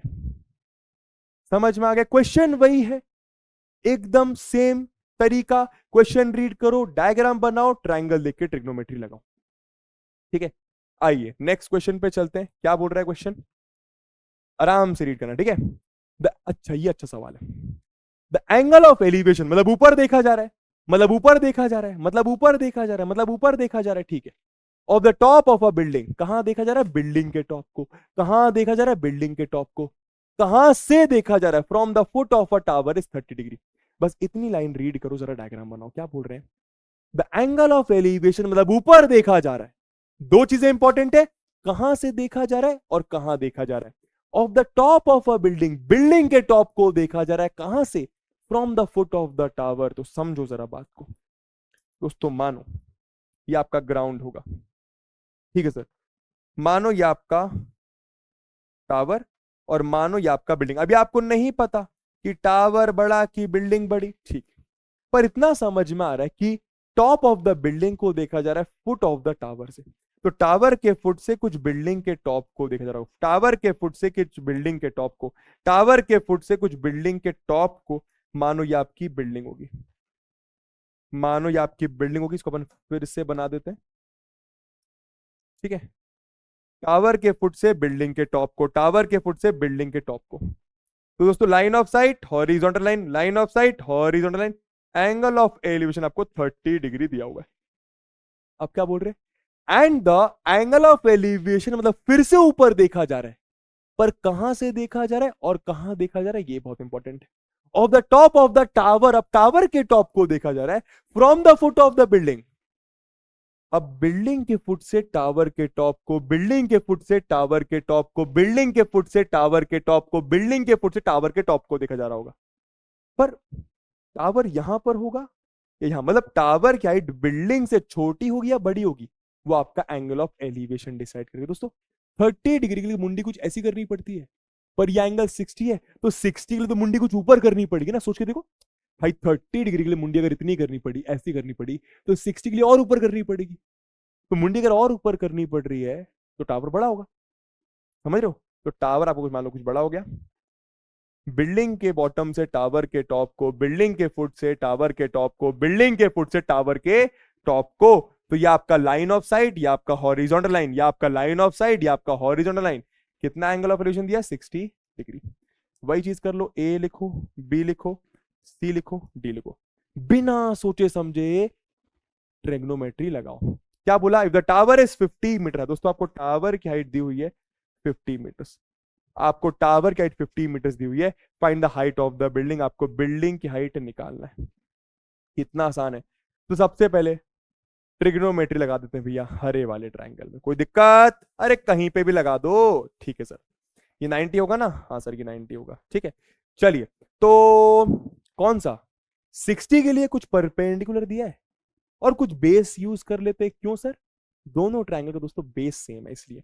तो tan 60, अगर मैं ट्रायंगल एबीसी की बात करूं, अगर मैं ट्रायंगल एबीसी की बात करूं, तो tan 60 डिग्री इक्वल्स टू आपका परपेंडिकुलर यानी ए बी बेस यानी बीसी। तो perpendicular A B upon BC, tan 60 √3 होता है। ए बी कितना? ए बी आपका 50, बीसी कितना? बीसी आपको पता नहीं, तो बीसी आपका यहां से पक्के से आ गया 50/√3 मीटर्स। लेकिन जब भी नीचे √3 आता है, आप ऊपर नीचे √3 मल्टीप्लाई करते हैं, तो ये आपका 50/√3 ऊपर आ गया, नीचे आपका 3 मीटर्स आ गया। ये आपके दोस्तों बीसी की वैल्यू होगी। क्या काम की सर? पता नहीं, जाने दो, जब तक दूसरे ट्रायंगल में ट्रिग्नोमेट्री नहीं लगा लो, जाने दो। अब ट्रायंगल, अब ट्रायंगल एडीसी की बात, सॉरी डीसीबी की बात कर लेते, ये आपका 90। तो ट्रायंगल डीबीसी में, ट्रायंगल डीबीसी की बात करो, ठीक है। वही tan 30 degree equals to perpendicular upon base यानी डीसी अपॉन बीसी, ठीक है। tan 30 कितना होता है? 1/√3। डीसी कितना है? पता नहीं, अपन को निकालना है। बीसी कितना है? बीसी, डीसी निकालना है, हाइट ऑफ बिल्डिंग। बीसी यहां से आ चुका है, पहले लिख दो सोचे, तो बीसी ऊपर गया, नीचे आपका √3 आपका डीसी। अब बीसी की वैल्यू आराम से डालिए, तो बीसी की वैल्यू है, आराम से देखो, बीसी की जगह मैंने लिखा 50√3/3, बीसी की जगह मैंने लिखा 50√3/3, समझ में आ रहा है? और यहां पे नीचे √3 पहले से है, ये आ गया डीसी। तो √3 से √3 गया, 50/3, 50/3 आपका डीसी की वैल्यू, जो कि आपको कुछ 16.66 मीटर होता है। अगर आप 50/3 को सॉल्व करोगे तो वो कुछ 16.66 मीटर आएगा। तो लास्ट में आप क्या लिखोगे, therefore height of building, therefore height of building is equals to 16.66 metres. Easy, 6666 ऐसा चलता जाएगा। इजी लग रहा है भैया? कुछ भी मुश्किल नहीं है, कुछ भी मुश्किल नहीं है। ठीक है, बस ट्रायंगल देख के ट्रिग्नोमेट्री लगा रहे हैं। आइए नेक्स्ट क्वेश्चन पे चलते हैं। क्या कह रहा है क्वेश्चन? ठीक है, two poles of equal heights are standing opposite each other on either side of the road.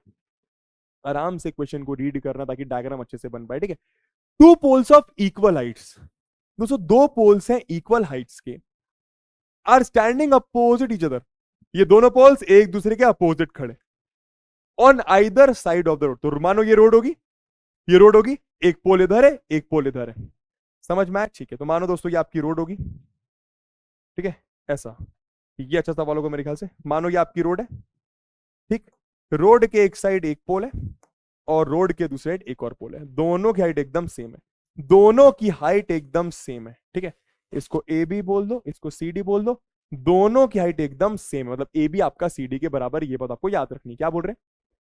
Which is 80 metre wide. दोस्तों जो रोड है वो आपकी 80 मीटर वाइड है, जो रोड है आपकी वो 80 मीटर वाइड है, चौड़ी है। From a point between them on the road, from a point, एक पॉइंट से, जो पॉइंट कहां पर है, between them on the road, उस उन पोल्स के बीच में एक पॉइंट, एकदम बीच में जरूरी नहीं है, ऐसा नहीं बोला कि एकदम बीच में मतलब ये 40 ये 40, ऐसा नहीं बोला, कहीं पे भी बीच में हो सकता है। मानो यहां पर होगा, मानो यहां पर होगा। ठीक है, इस पॉइंट से द एंगल्स ऑफ एलिवेशन, मतलब ऊपर देखा जा रहा है, एलिवेशन बोला मतलब ऊपर देखा जा रहा है, कहां देखा जा रहा है, of the top of the poles are 60 and 30। दोस्तों इस पॉइंट से इस पोल को भी देखा जा रहा है टॉप को, इस पॉइंट से इस पोल को भी देखा जा रहा है, समझ में आया? तो जाहिर सी बात है, line of sight horizontal line, line of sight horizontal line, ये आपका एंगल ऑफ एलिवेशन, ये आपका एंगल ऑफ एलिवेशन, कौन सा बड़ा कौन सा छोटा?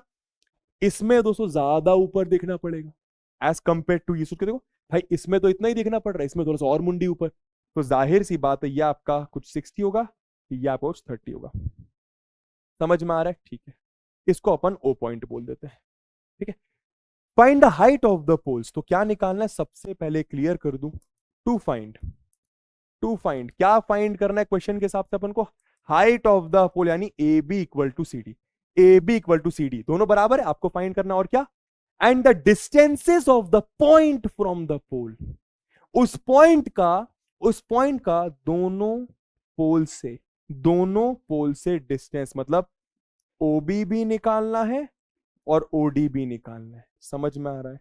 ठीक है सर, पर करेंगे कैसे, कुछ समझ नहीं आ रहा भैया, मैं बताता हूं।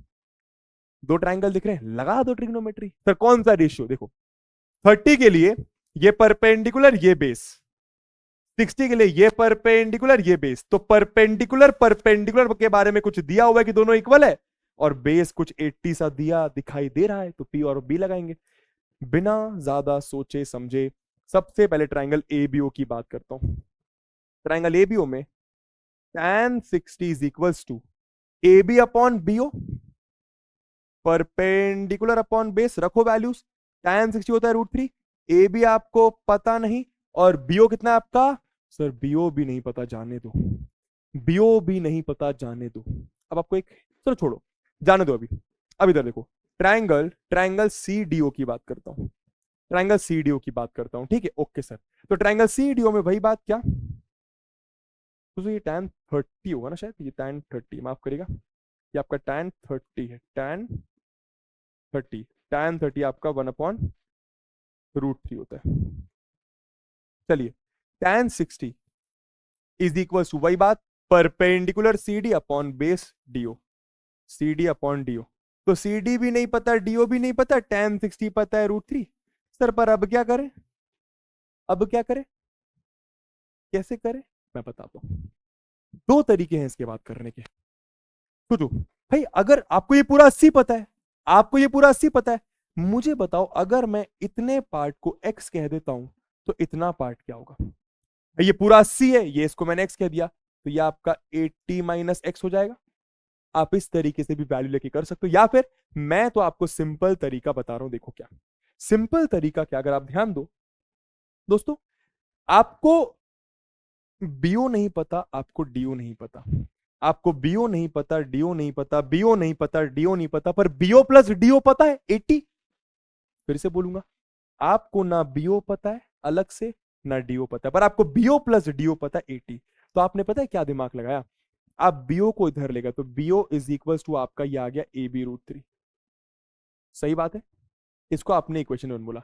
यहां पे आप डीओ को ऊपर ले गए और आप रूट थ्री को नीचे, तो ये आपका C D upon root three. फायदा क्या, इसको आपने बोला इक्वेशन वन, इसको आपने बोला इक्वेशन टू। अगर आप दोनों इक्वेशन को प्लस करते हो, अगर आप इक्वेशन वन में इक्वेशन टू प्लस करते हो, देखो क्या होगा, L H S plus L H S होगा, यानी बीओ प्लस डी होगा जो कि आपको पता है 80, और R H S plus R H S यानी A B root three plus C D upon root three. तो बीओ प्लस डी आपका 80 है। अब दोस्तों ए बी को आप सी डी लिख सकते हो ना, क्योंकि ए बी और C D height of poles बराबर है। ये आपका C D upon root three. LCM सेल्सियम लो, आंसर निकालो। तो दोस्तों इन दोनों में, यहां पे वन, कोई दिक्कत, यहां पे नीचे वन, तो वन और रूट थ्री डिनोमिनेटर बना रूट थ्री। वन में क्या मल्टीप्लाई करो, रूट थ्री है। वन में क्या मल्टीप्लाई करो, रूट थ्री है, रूट थ्री, तो रूट थ्री को ऊपर मल्टीप्लाई करा, तो root three into root three three हो जाएगा, three into C D three C D हो जाएगा। और यहाँ पे रूट थ्री में क्या मल्टीप्लाई करो, रूट थ्री है वन, तो वन इंटू सी आपका सी डी। तो यह आपका मोटा मोटा आ गया दोस्तों four C D upon root three is equals to 80। 80 आपका ऊपर, तो यह आ गया 80 root three is equals to four C D. तो सीडी निकालने के लिए, सीडी निकालने के लिए फोर नीचे गया, तो यह आपका 20 रूट थ्री मीटर आ जाएगा। तो सीडी यानी पोल की हाइट तो आपकी 20 रूट थ्री मीटर आ गई। सीडी और ए बी तो आपका आ गया, ठीक है। Implies C D is equals to A B आपका 20 रूट थ्री मीटर्स आ गया। और क्या निकालना था, अपन को निकालना है बीओ भी निकालना है, डीओ भी निकालना है। कहां से निकालेंगे, इधर देखो, बीओ इधर दिया हुआ है, डीओ इधर दिया हुआ है। तो बीओ, सबसे पहले अगर मैं बीओ की बात करूं, तो बीओ किसके बराबर है, बीओ आपका ए बी रूट थ्री के बराबर है। बीओ आपका ए बी रूट थ्री के बराबर है फ्रॉम इक्वेशन वन। और इक्वेशन टू से आपका डीओ, इक्वेशन टू से, फ्रॉम इक्वेशन टू जो आपका डीओ है वो C D upon root three के बराबर है। रख दो वैल्यूज। तो बीओ निकालना है, ए बी कितना आया आपका, ए बी आपका आराम से देखो, देखो सबसे पहले तो रूट थ्री वैसा का वैसा लिखो। अब ए बी आपका आया 20 रूट थ्री, ए बी आपका है 20 रूट थ्री, तो यहाँ पे 20 रूट थ्री डाला, root three into root three three, three into 20 60। तो दोस्तों बीओ आपका आ गया 60 मीटर्स, बीओ आपका आ गया 60 मीटर्स। वैसे ही यहाँ पे भी क्या, डीओ इज सी डी की जगह लिखा 20 रूट थ्री, नीचे रूट थ्री से रूट थ्री गया, तो डीओ आपका आ गया 20 मीटर्स। समझ रहे हो क्या, तो बस ये वाली लेंथ आपकी कितनी आ गई, 60 मीटर्स, या आपकी 20 मीटर्स, 60 मीटर्स या आपकी 20 मीटर्स। तो सब कुछ आ गया। उस पॉइंट का इस वाले पोल से 60 मीटर डिस्टेंस है, उस वाले पोल से 20 मीटर डिस्टेंस है, और पोल की हाइट आपकी 20 रूट थ्री मीटर से। ये आपका फाइनल आंसर, ठीक। इस चीज को देखो, बस यहां पर मैंने क्या करा, ये सबसे इंपॉर्टेंट है, ठीक है। चलिए नेक्स्ट क्वेश्चन पे चलते हैं। आसान सा क्वेश्चन, रीड करिए क्या बोल रहे क्वेश्चन में, एकदम आराम से रीड करिए, कोई जल्दबाजी नहीं। अ tower stands vertically on a bank of a canal. इसका आपको डायग्राम दिया हुआ है, एक कैनाल होगा, ठीक है, एक टावर ऐसा उसमें स्टैंड कर रहा है, from a point on the other bank. एक अदर बैंक में, दोस्तों समझो ऐसा, ये रिवर बैंक होगा, ये आपका रिवर बैंक होगा, ये रिवर बैंक होगा। रिवर बैंक के एक साइड आपका टावर है और एक साइड कोई पॉइंट होगा, आप ऐसा इमेजिन करो, ठीक है। Directly opposite the tower the angle of elevation of the top of the tower is 60। मैं इस पॉइंट से टावर के टॉप को दिख रहा हूं। अच्छा नहीं दोस्तों, ये रिवर बैंक है आपका, ये रिवर बैंक है आपका, ये रिवर बैंक है, ये रिवर बैंक, समझ गए, ये आपका रिवर बैंक है। रिवर बैंक के एक साइड टावर है, एक साइड वो पॉइंट है, समझ में आया, ठीक है। तो उस पॉइंट से अगर आप टावर के टॉप को देखो तो एंगल ऑफ एलिवेशन आपका 60 बनेगा, आपको साफ साफ डायग्राम में दिखाई दे रहा है। From another point 20 metre away from this point, दोस्तों इस पॉइंट से 20 मीटर दूर, इस पॉइंट से 20 मीटर दूर इस पॉइंट से 20 मीटर दूर यहां पर एक और पॉइंट होगा। इस पॉइंट से भी अगर आप टावर के टॉप को देखोगे तो एंगल ऑफ एलिवेशन आपका 30 डिग्री बन रहा है। समझ में आया? ठीक है। क्या बोल रहे हैं? Find the height of the tower and the width of the canal. क्या निकालने को बोल रहे हैं? Height of the tower. तो आपको फाइंड क्या करना है? हाइट ऑफ द टावर मतलब क्या फाइंड करना है? ए बी फाइंड करना है। और width of the canal, width of the canal, canal क्या है आपका? ये रहा, ये आपका रिवर बैंक है ना। हाँ, आपको सी बी फाइंड करना है। क्या ये बात समझ आ रही है? ठीक है। अच्छा सर कैसे करेंगे?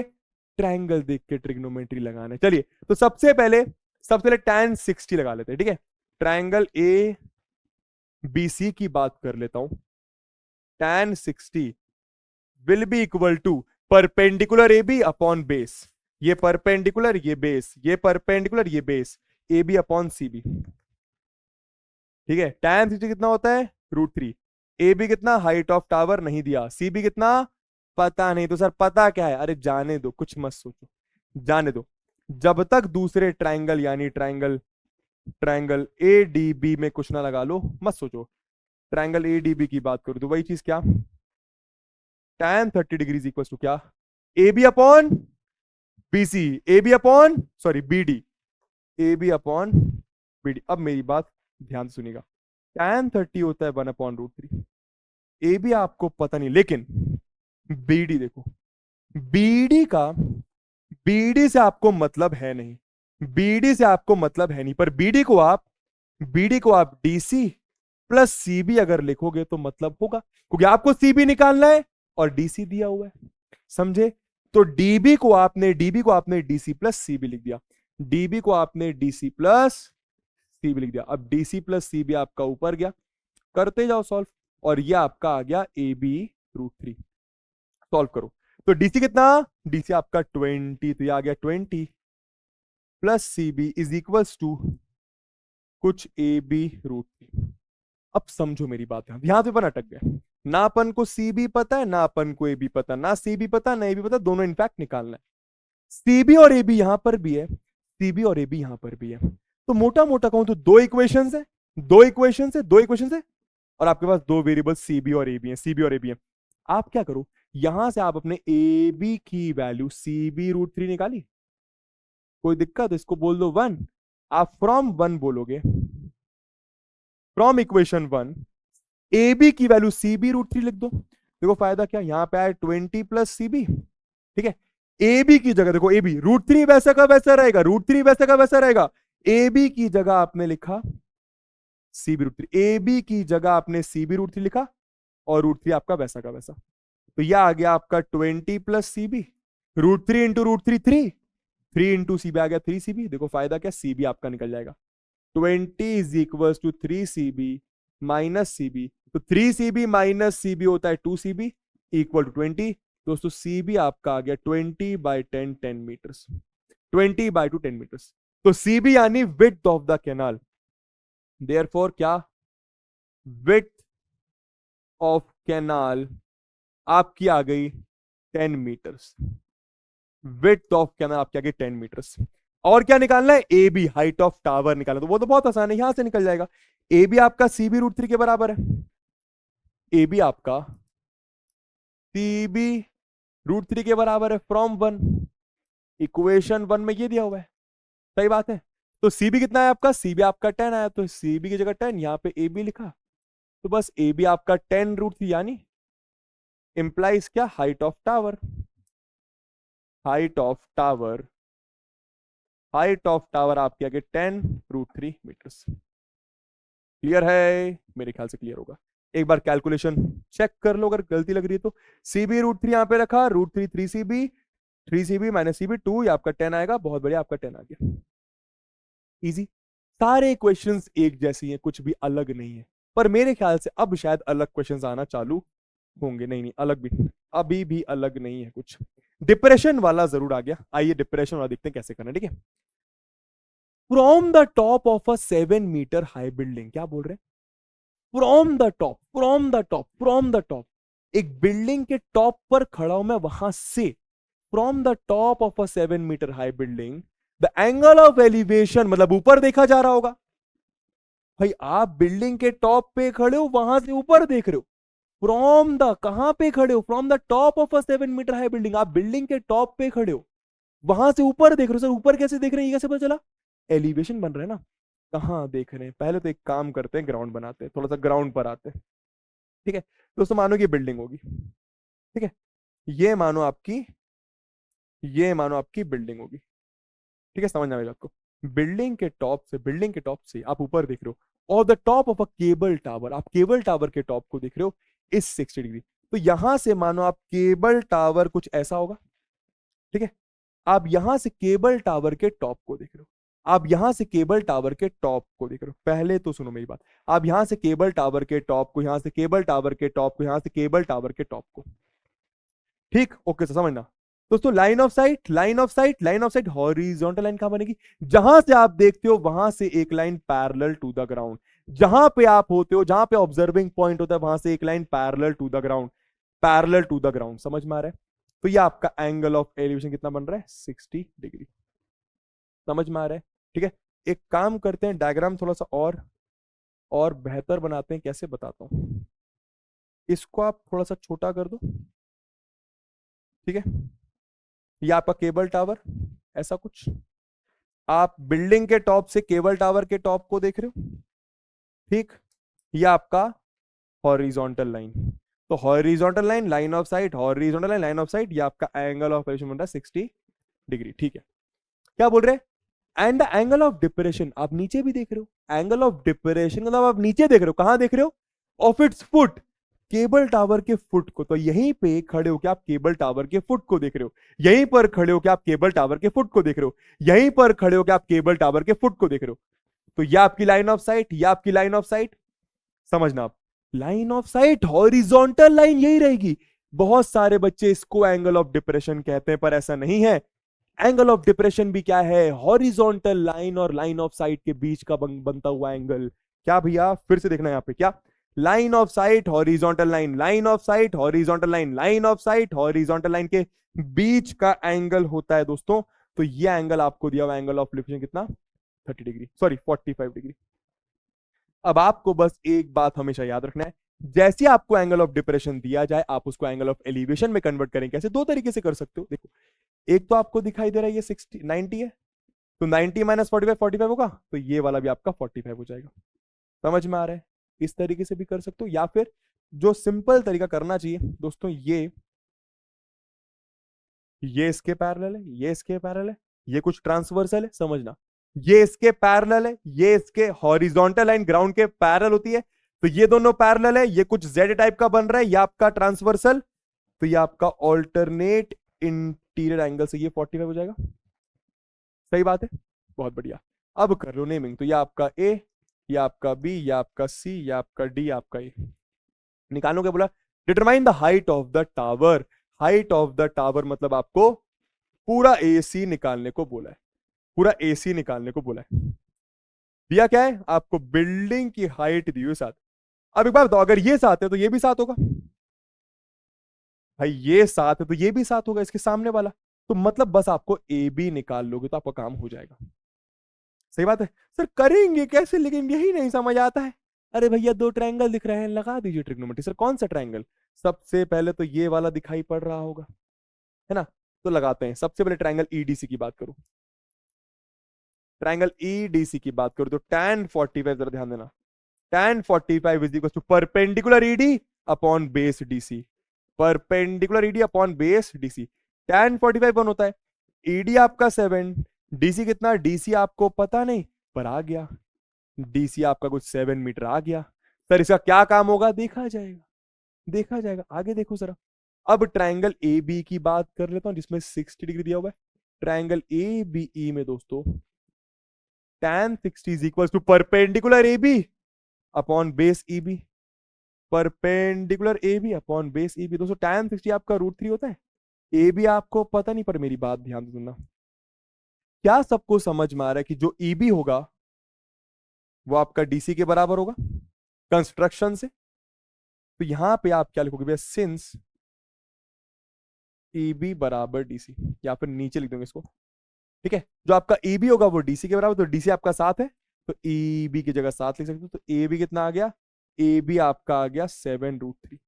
ए बी आपका आ गया 7√3 मीटर्स, 7√3 मीटर्स। क्लियर है? सिंस सिंस क्या लिखोगे यहाँ पे, ई बी बराबर D C is equal to 7 metres.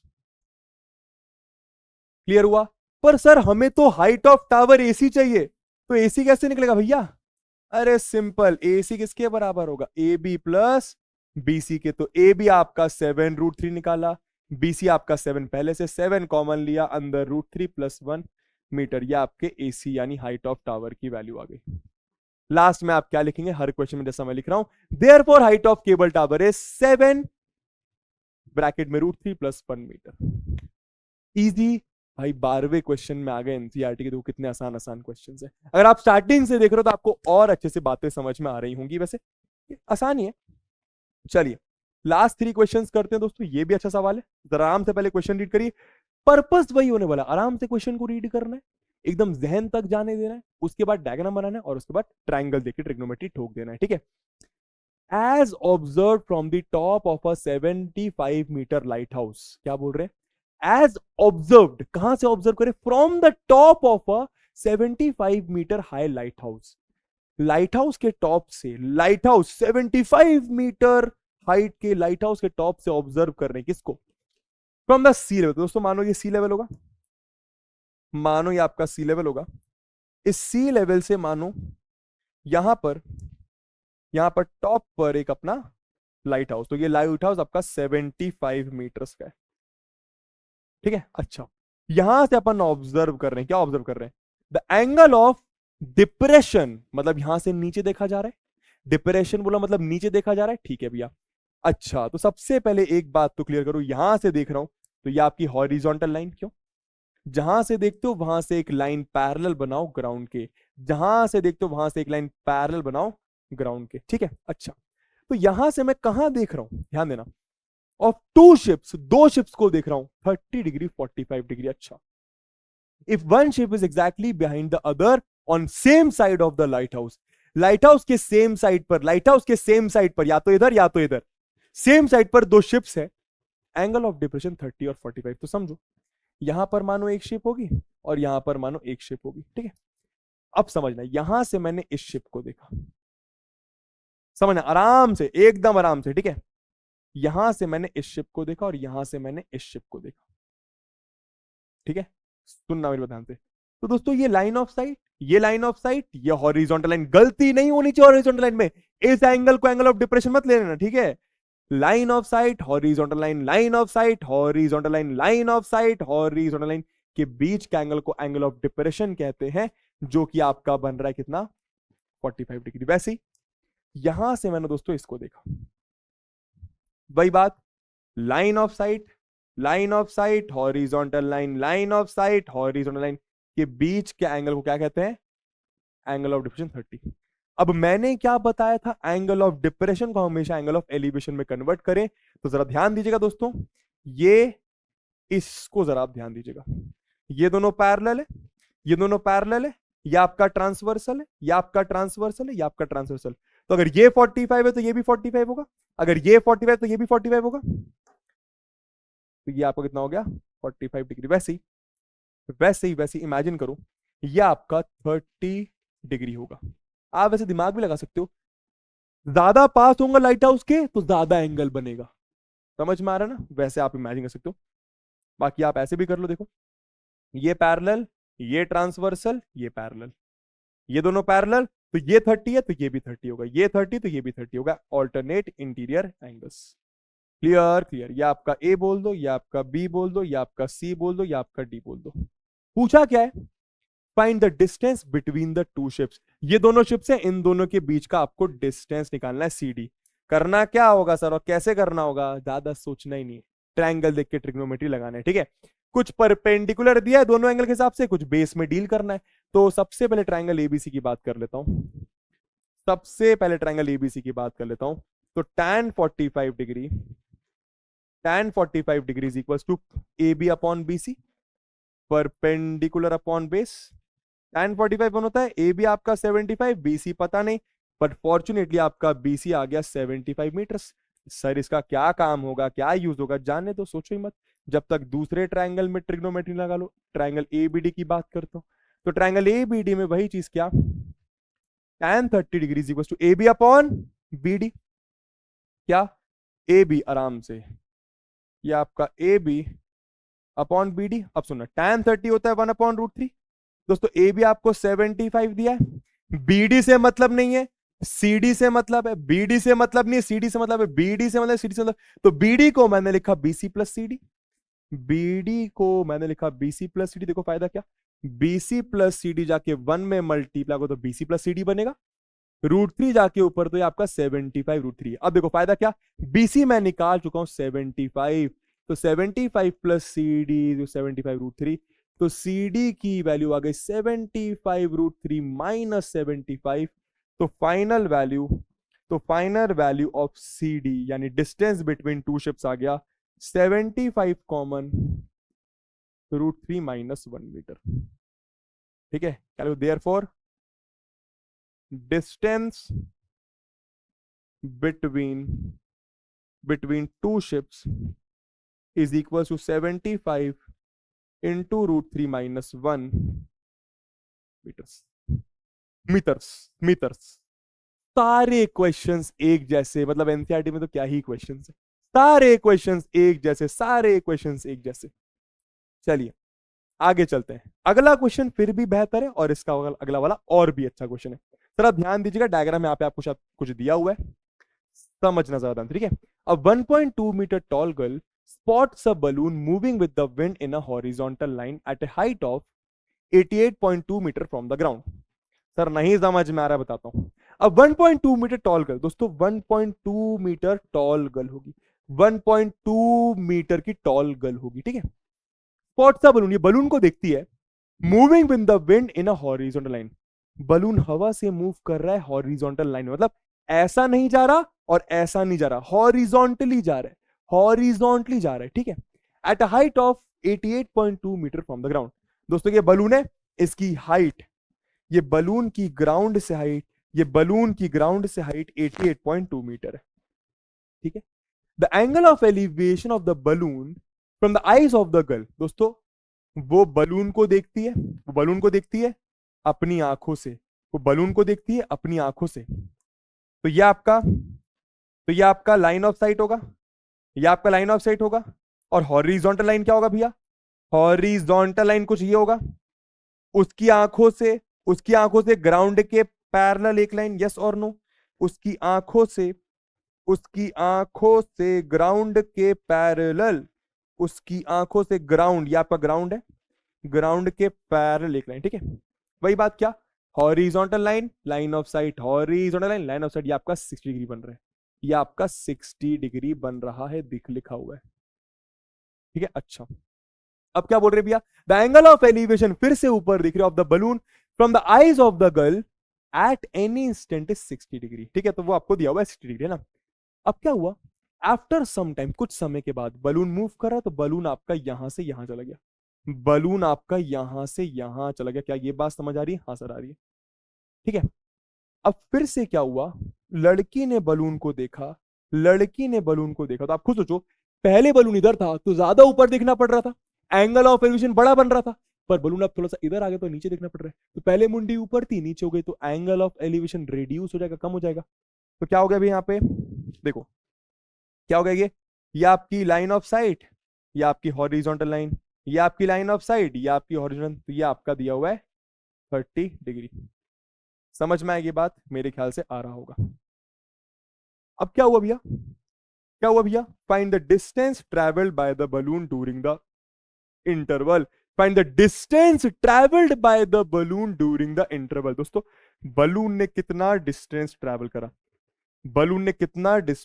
करा, समझना, इसको बोला ए, इसको बोला ए भी आपकी गर्ल की हाइट है, इसको बोला सी, इसको बोला डी, ठीक है, इसको बोला ई, इसको बोला एफ, इसको मान लो जी बोल दिया, इसको मान लो अपन ने पी बोल दिया। अब निकालना क्या है, आपको पीजी निकालना। अब एक बात बताओ, क्या आपको इतनी सी बात समझ आ रही कि पीजी आपका सी के बराबर होगा और डीएफ के बराबर होगा? सोच के देखो, जो आपका पीजी, इसको वाइट से ही बना देता हूं, जो आपका पीजी होगा वो आपका सी के बराबर होगा, या फिर डीएफ के बराबर भी कह सकते हो, एक ही बात है।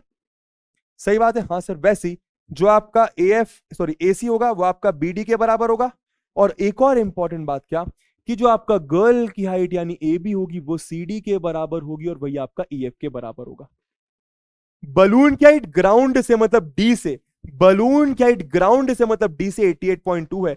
बलून की हाइट जी और एफ मतलब ग्राउंड एफ से 88.2 है। तो बस मुझे एक बात बता दी चाहिए, जी कितना होगा। तो जी कैसे निकालूंगा दोस्तों, पूरा 88.2 है, पूरा 88.2 है, और ये पिद्दू आपका 1.2 है। तो 88.2 से 1.2 हटा दो, 88.2 से 88.2 से 1, ये 88.2 आपका पूरा है ना, ये 88.2 आपका पूरा है नीचे तक, समझ रहे हो।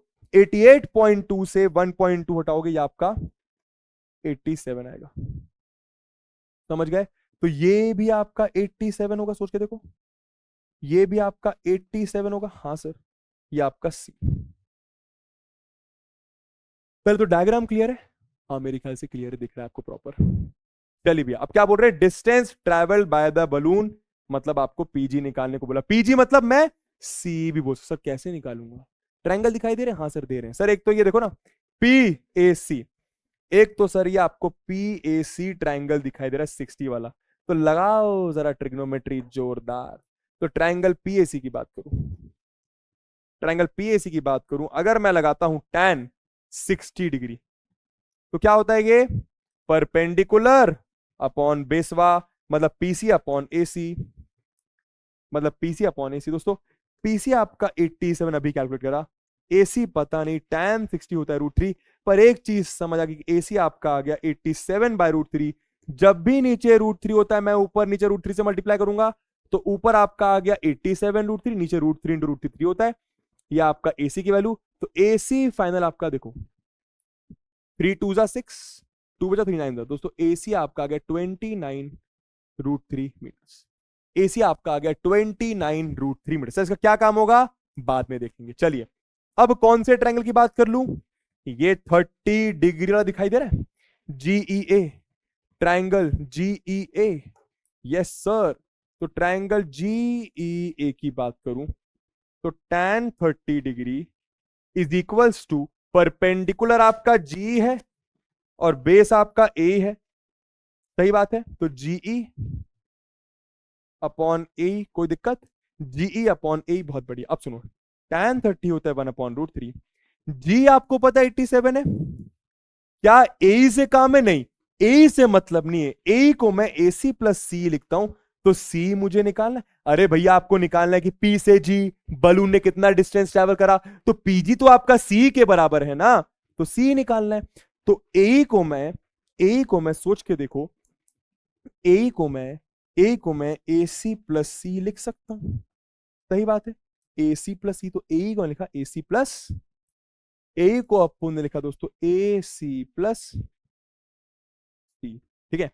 अब रखो, तो √3 ऊपर गया, ए सी प्लस सी 1 में आके मल्टीप्लाई हुआ, ये आपका 87√3।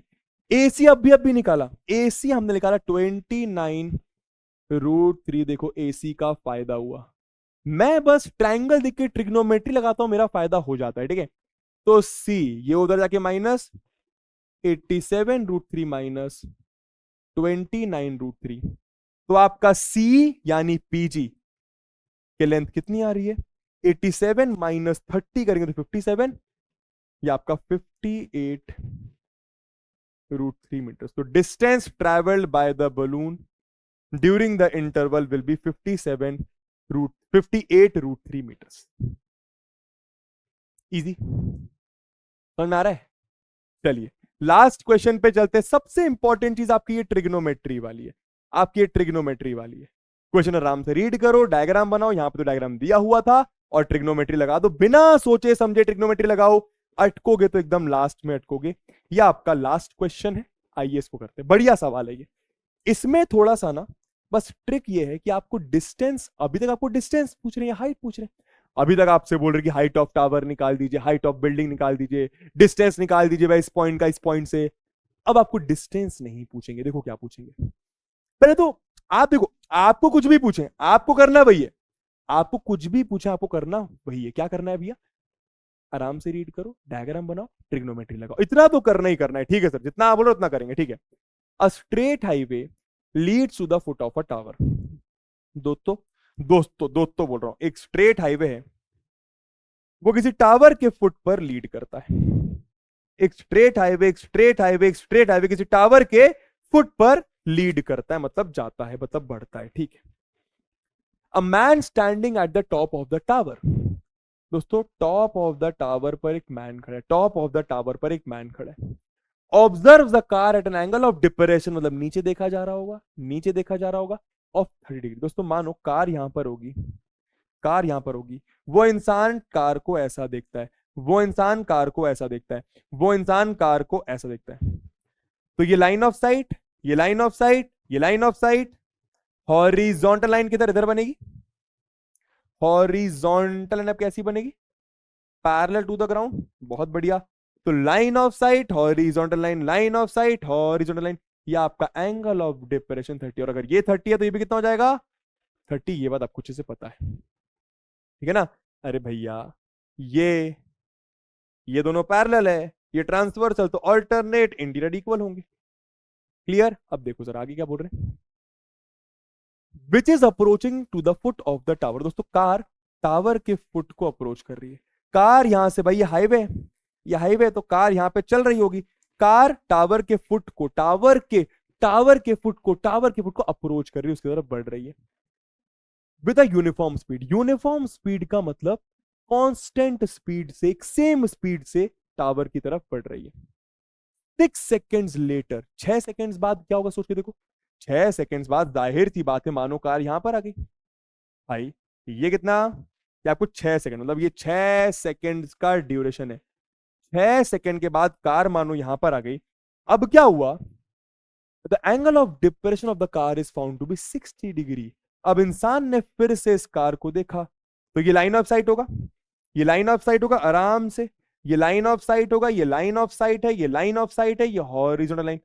तो लाइन ऑफ साइट और हॉरिजॉन्टल लाइन, तो लाइन ऑफ साइट और हॉरिजॉन्टल लाइन, तो लाइन ऑफ साइट, भाई हॉरिजॉन्टल लाइन और लाइन ऑफ साइट के बीच में जो एंगल बनता है वो आपका एंगल ऑफ डिप्रेशन 60 डिग्री। तो अगर ये 60 है, ये 60 है, तो ये भी आपका कितना हो जाएगा?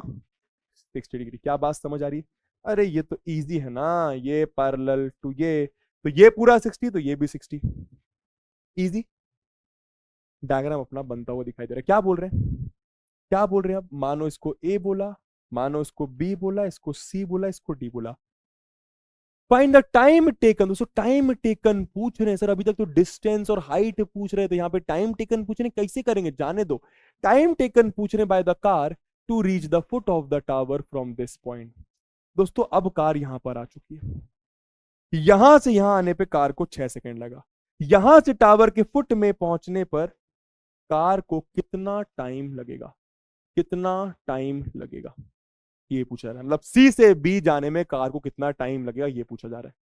सर क्या करें, कुछ समझ नहीं आ रहा है। मत सोचो कुछ भी, आप तो ट्रिग्नोमेट्री लगा दो, आप तो ट्रिग्नोमेट्री लगा दो। ओके सर लगाते हैं ट्रिग्नोमेट्री, ठीक है, ठीक है। अब यहाँ पे बच्चे पता है बस एक गलती ना करें कि डीसी आपका डिस्टेंस है, बच्चे उसको 6 ले लेते हैं। दोस्तों डीसी 6 नहीं है, डीसी का टाइम 6 है। डीसी 6 नहीं है, डीसी का टाइम 6 है ना? अच्छा सर लगाएं ट्रिग्नोमेट्री, लगाइए। तो सबसे पहले ए बी सी की बात करता हूं, ट्राइंगल ए बी सी की बात करता हूं। तो tan 60 degree equals to perpendicular A B upon base B C, perpendicular A B upon base B C. तो tan 60 कितना होता है?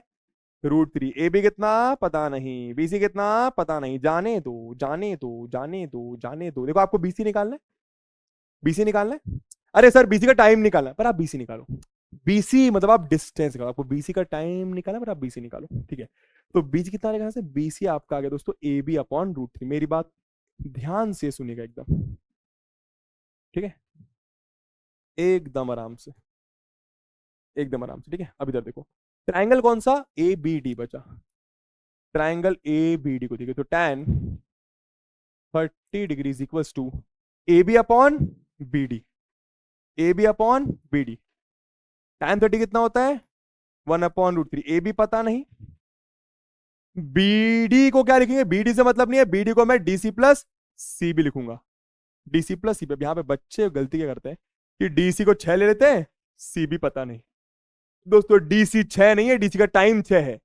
मेरा ये डीसी का मतलब डीसी डिस्टेंस है, मत लेना, वो टाइम है। पर अब क्या करें, बताता हूं ना। कितना है ये आ गया आपका A B √3, DC plus C B आपका इधर आया। अब क्या करो, ए बी से आपको मतलब नहीं है, ए बी से आपको मतलब नहीं है, ए बी से आपको मतलब नहीं है, तो ए बी की वैल्यू आप निकाल लीजिए। आप ए बी की वैल्यू यहां से निकालो, कितनी आएगी, BC √3। समझो मेरी बात को, ए बी से आपको मतलब नहीं, तो ए बी की वैल्यू यहां पे डाल दो। तो यह आ गया आपका DC plus C B is equal to A B की जगह देखो √3 वैसा का वैसा रहेगा, √3 वैसा का वैसा, ए बी की जगह आपने लिखा BC √3। क्यों, ए बी से आपको काम नहीं है। कितना है ये आ गया आपका DC plus C B, √3 into √3 3, तो 3BC। बीसी बीसी साथ करो भाई, ये भी बीसी ये भी, अरे सी बी भी तो बीसी बोलूंगा।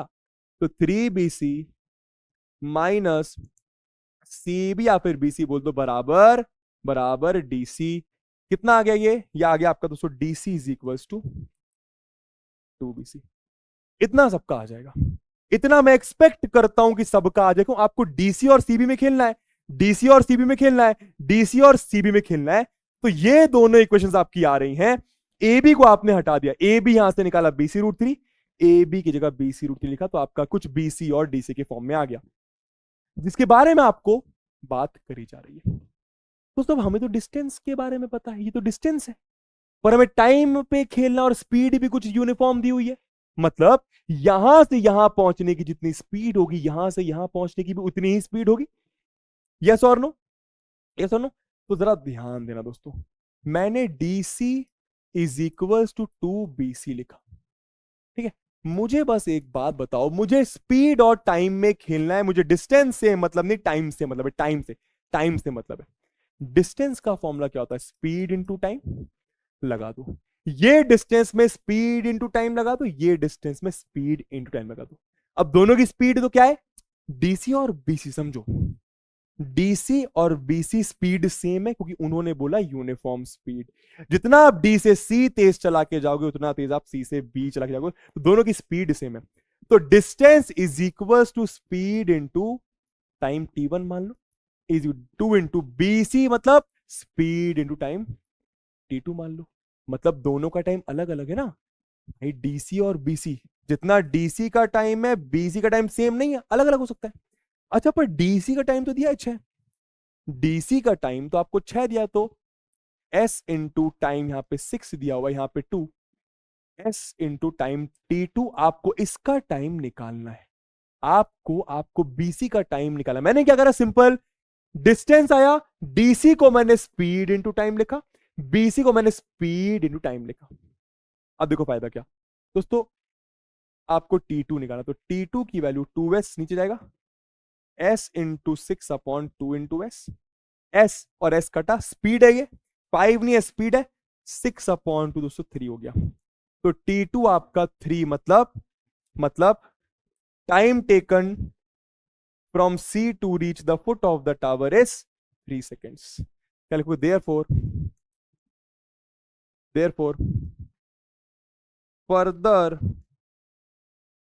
further time taken by the car to reach the foot of tower is equals to 3 seconds। Clear है बात, किस तरीके से करा। मैं फिर से बोलूंगा, हमने दोनों ट्रायंगल में ट्रिग्नोमेट्री लगाया है, पर हमें DC और BC में कुछ खेलना। भैया DC का टाइम पता, CB का टाइम निकाला, तो DC और BC में लेकर आया, ऐसा आया। उसके बाद मुझे डिस्टेंस डिस्टेंस डिस्टेंस से मतलब नहीं है, मैंने उसको स्पीड इंटू टाइम में कन्वर्ट करा। तो DC को मैंने स्पीड इंटू T1 लिखा, BC को मैंने स्पीड इंटू T2 लिखा।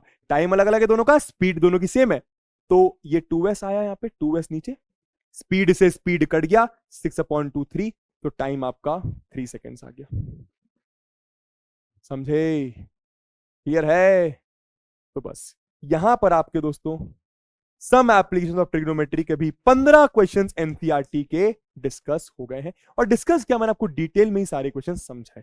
चार कॉन्सेप्ट है सिंपल से, angle of elevation, angle of depression क्या होता है, दोनों की सेम ही डेफिनेशन, बस फर्क ये कि डिप्रेशन में नीचे देख रहे होते हैं, एलिवेशन में ऊपर देख रहे होते हैं। क्या है भैया ये? It is the angle between horizontal line and the line of site, गलती नहीं करनी। और एंगल ऑफ डिप्रेशन को एंगल ऑफ एलिवेशन में कन्वर्ट करें ऑल्टरनेट इंटीरियर एंगल्स वाला कॉन्सेप्ट यूज करके। ठीक है, क्वेश्चन को एकदम आराम से रीड करना है, डायग्राम बनाना है, ट्रायंगल देख के ट्रिग्नोमेट्री लगाना है। और जब तक ट्रायंगल में ट्रिग्नोमेट्री ना लगा दो, 2 ट्रायंगल हो 3 ट्रायंगल हो फर्क नहीं पड़ता, जब तक आप ट्रायंगल देख के ट्रिग्नोमेट्री ना लगा दो आप उसके आगे नहीं बढ़े।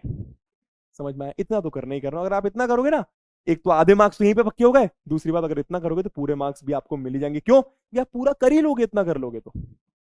ठीक है, चलिए इसी के साथ मिलूंगा मैं आप लोगों से नेक्स्ट चैप्टर के एनसीईआरटी डिस्कशन इसी उड़ान यूट्यूब चैनल। तब तक के लिए अपना ख्याल रखें, मजे करें, चिल करें, जो करना है वो करें, बस किसी का नुकसान न करें। Tata bye, love you all and take care, bye bye.